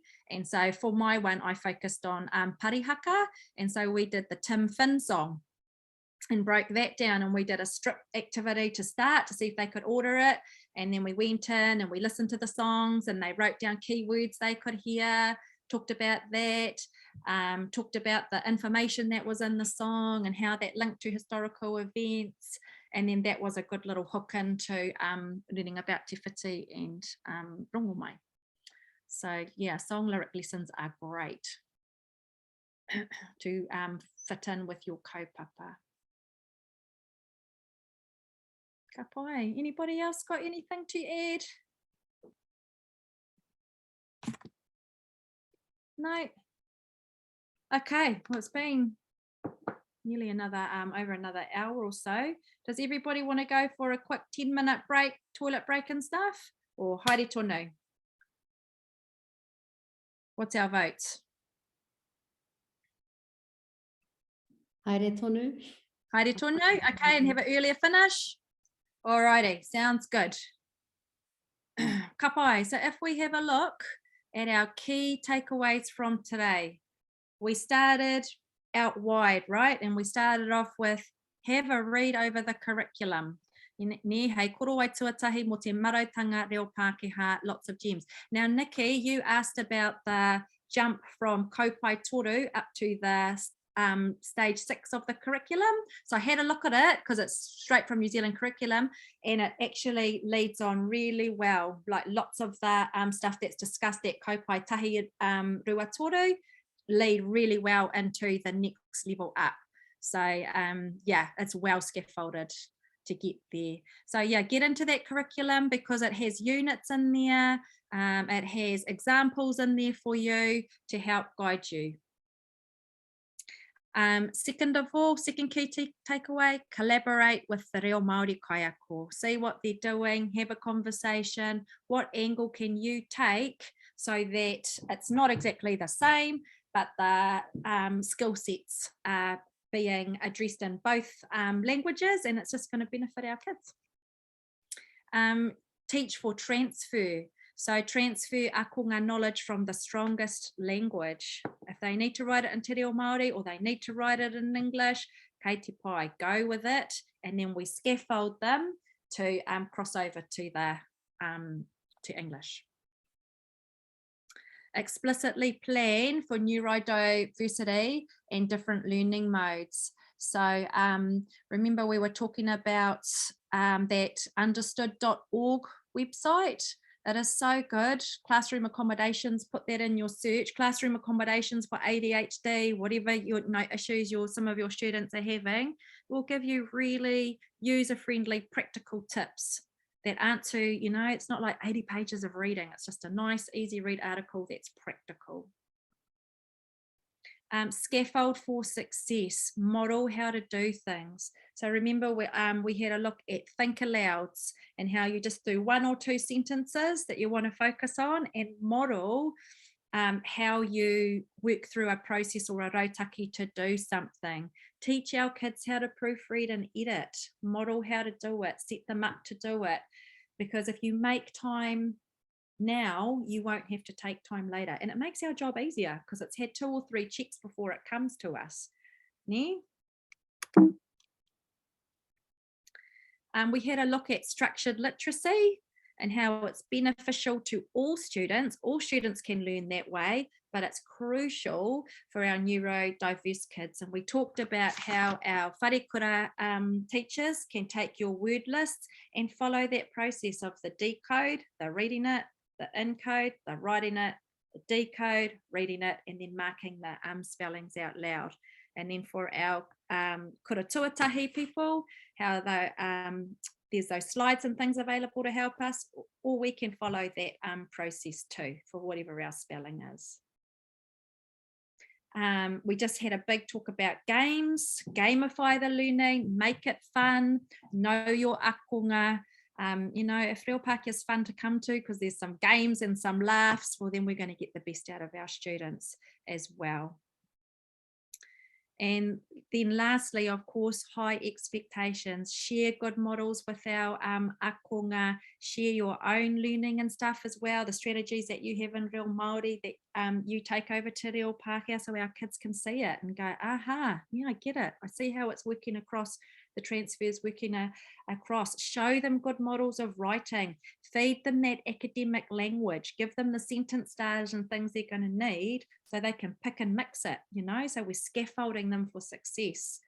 And of course, relationships are key, because if we know our kids, we can find cool stuff to engage them. Yeah, that student choice, where students have an input into the kaupapa that they're doing, they're going to be way more motivated than everyone having to write a report on a turtle.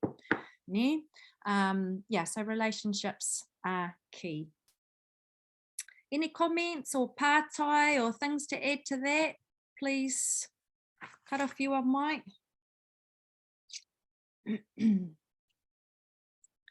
Oh, okay. So finally, before we're going to head off, we're going to do one more little Padlet before we go. But you know, the big thing with our kids in Reo Pākehā is often our kids don't have good confidence in this space. They just feel like, oh, it's hard and it's boring and I don't get it. Celebrate all the great work that our students are doing. Make a big deal about it, you know, rove around, celebrate, rove around and praise them when they're working. Don't go and park yourself behind your computer. Be an active teacher that's roving around, celebrating, share the good work that they're doing. Let them share their learning in different modes. It doesn't always have to just be, you know, reading and writing. If you can film stuff, and make it fun, and just let them know that they're so clever that they can speak, read and write 2 languages is really brainy and clever. I used to always praise my students for that. Ka pai. So to round us off today, we're going to go into this Padlet. And we're going to do a 3, 2, 1 review. So I do this with my students at the end of a class. So they're going to share 3 new learnings or 3 reminders that they might have had today. So down here's an example. I'm going to read through the curriculum. I'm going to remember 1 objective per strand. Don't over plan myself. I'll use a pūrākau or something in Te Reo Māori first as a foundation, and then intro a new concept in English. That's just 3, just a tauira. 2 new resources or games or ideas that you're going to try out when you get back to class, and 1 goal for yourself moving forward. Yeah, so I will pop our link in the chat. So if you just copy and paste this. Oh, hold on. It's a direct message. You just pop this. How do I get off that?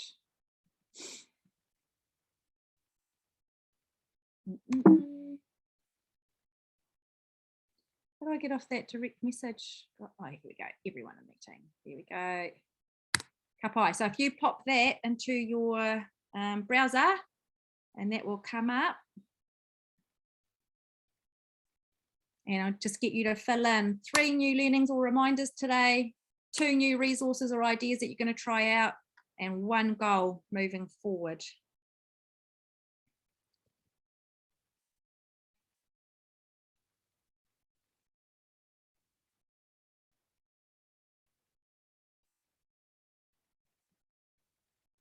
Let's refresh this.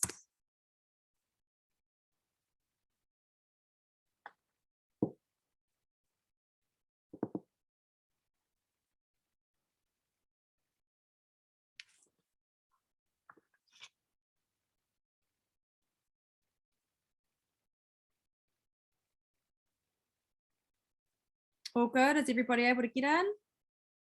Cool.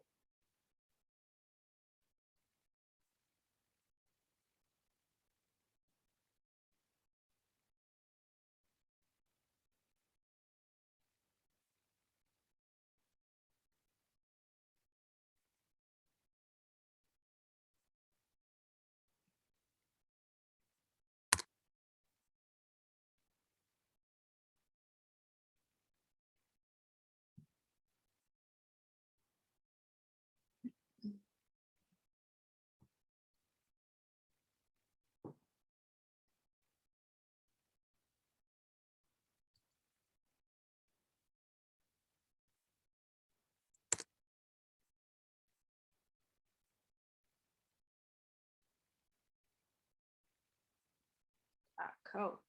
Structured literacy for sound, teaching of reading, writing, and spelling. Cool.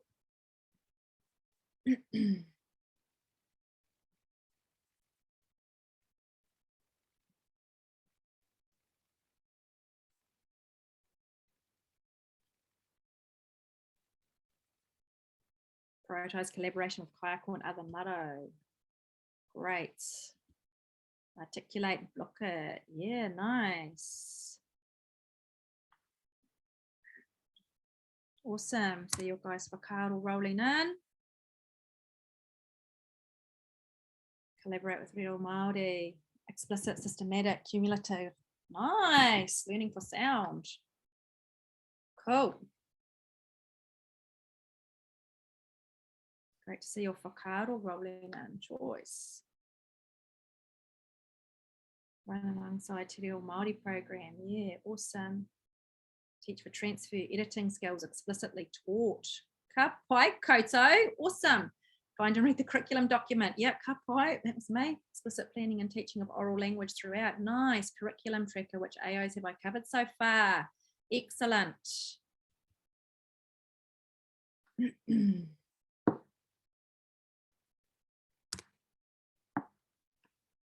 Refresh your page.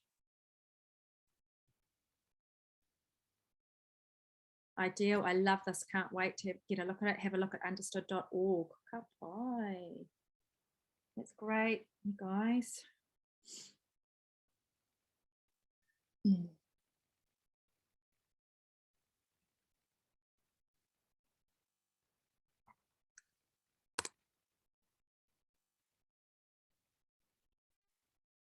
What are our goals moving forward? Oh, yeah, cool.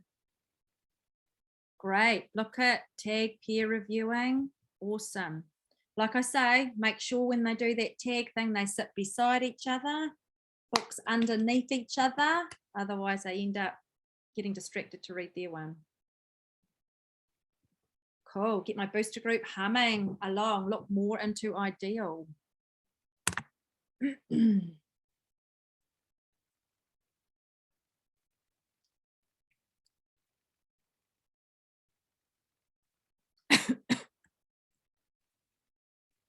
Yeah, 1 goal moving forward. Oh, nice. That was good. The 7 principles. Great, great, great.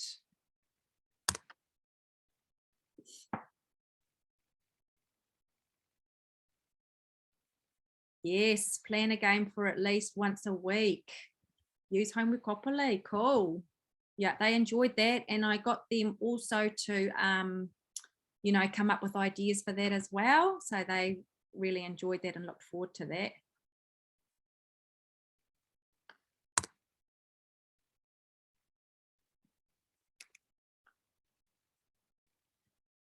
What do we got here? Utilize 3 Sheena Cameron books more. Cool. Use more of the winner games for a practical approach to consolidating knowledge. Yes, I tell you that adapted Captain's Coming game is a winner. Played it for 10 years and then they're so solid on their figurative language.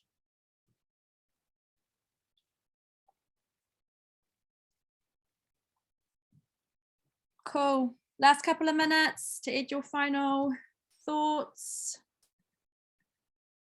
Great to see the stuff that's resonated with you. Thank you for sharing that.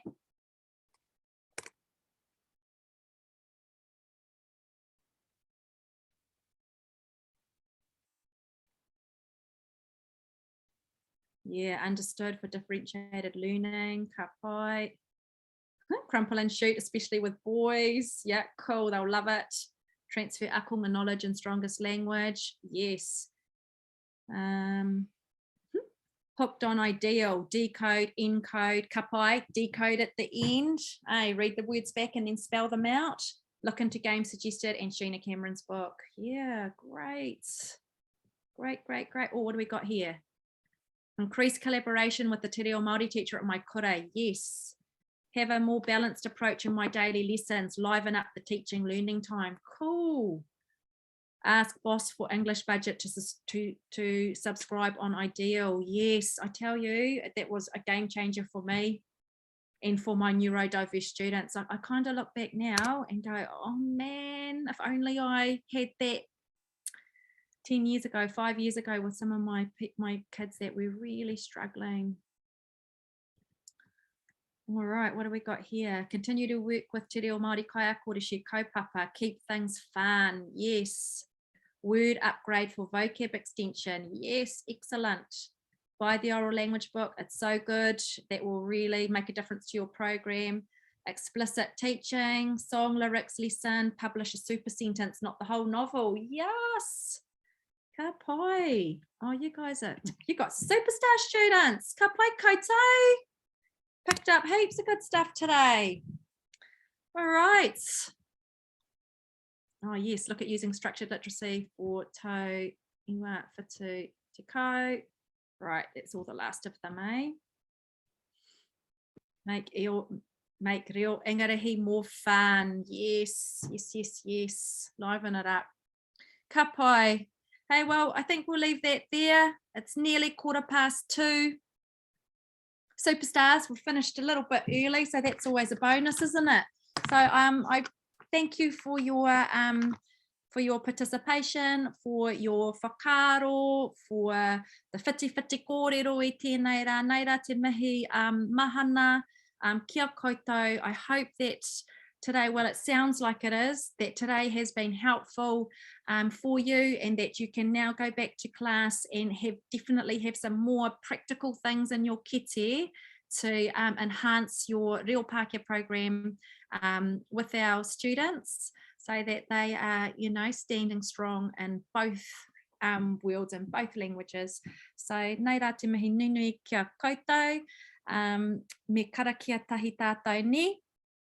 Kia tātou katoa, te ata whai o tō tātou ariki, aihu karaiti, me te aroha o te atua, me te whiwhinga teitanga, ki te wairua tapu, ake, amene. Thank you guys so much. Go well, and we'll create our Facebook group, so we can stay in touch and share ideas. I've chucked my email in the chat box. Ka pai. We just want to stay in touch. Yes. Awesome, brilliant, Emma. That'll be great.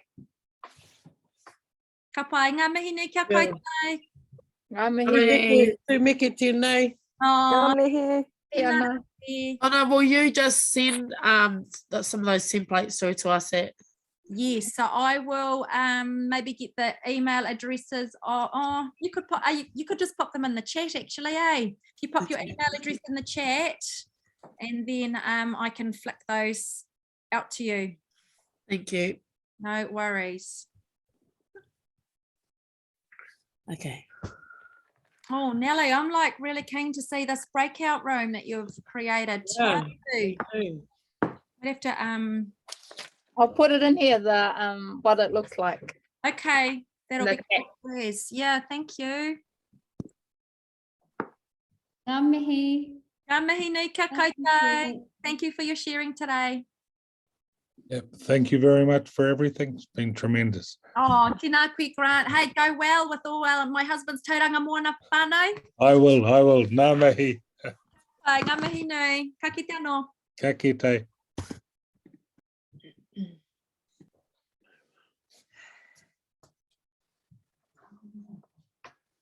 Right. Chair, ka pai Nelly, you like a little bit of an IT person, eh? Not really. Yeah. I try. It's probably all locked in there, but it's on there anyway. I'll try and open it up and then I'll send it straight to you. Oh, that'll be so brilliant. Thank you. I'll put my Nelly, where's your email? It's up there somewhere. Nelly.marsh. It's in there somewhere. I'll put it in. Oh, thank you. Oh, yep, and I'll send it to you what it looks like. yay. Thank you. Sounds really cool. Thank you so much. That was fantastic. Oh, really? Oh, that's Yeah, good. so many ideas. Oh, yeah. Overwhelmed Yes. now. Oh, yeah. I don't want that too, but just pick a couple and then go with that and just feed in bit by bit. Yeah, awesome. Thank Oh, you very much. Oh, Nelly. Yes. Kaikapi. Aye.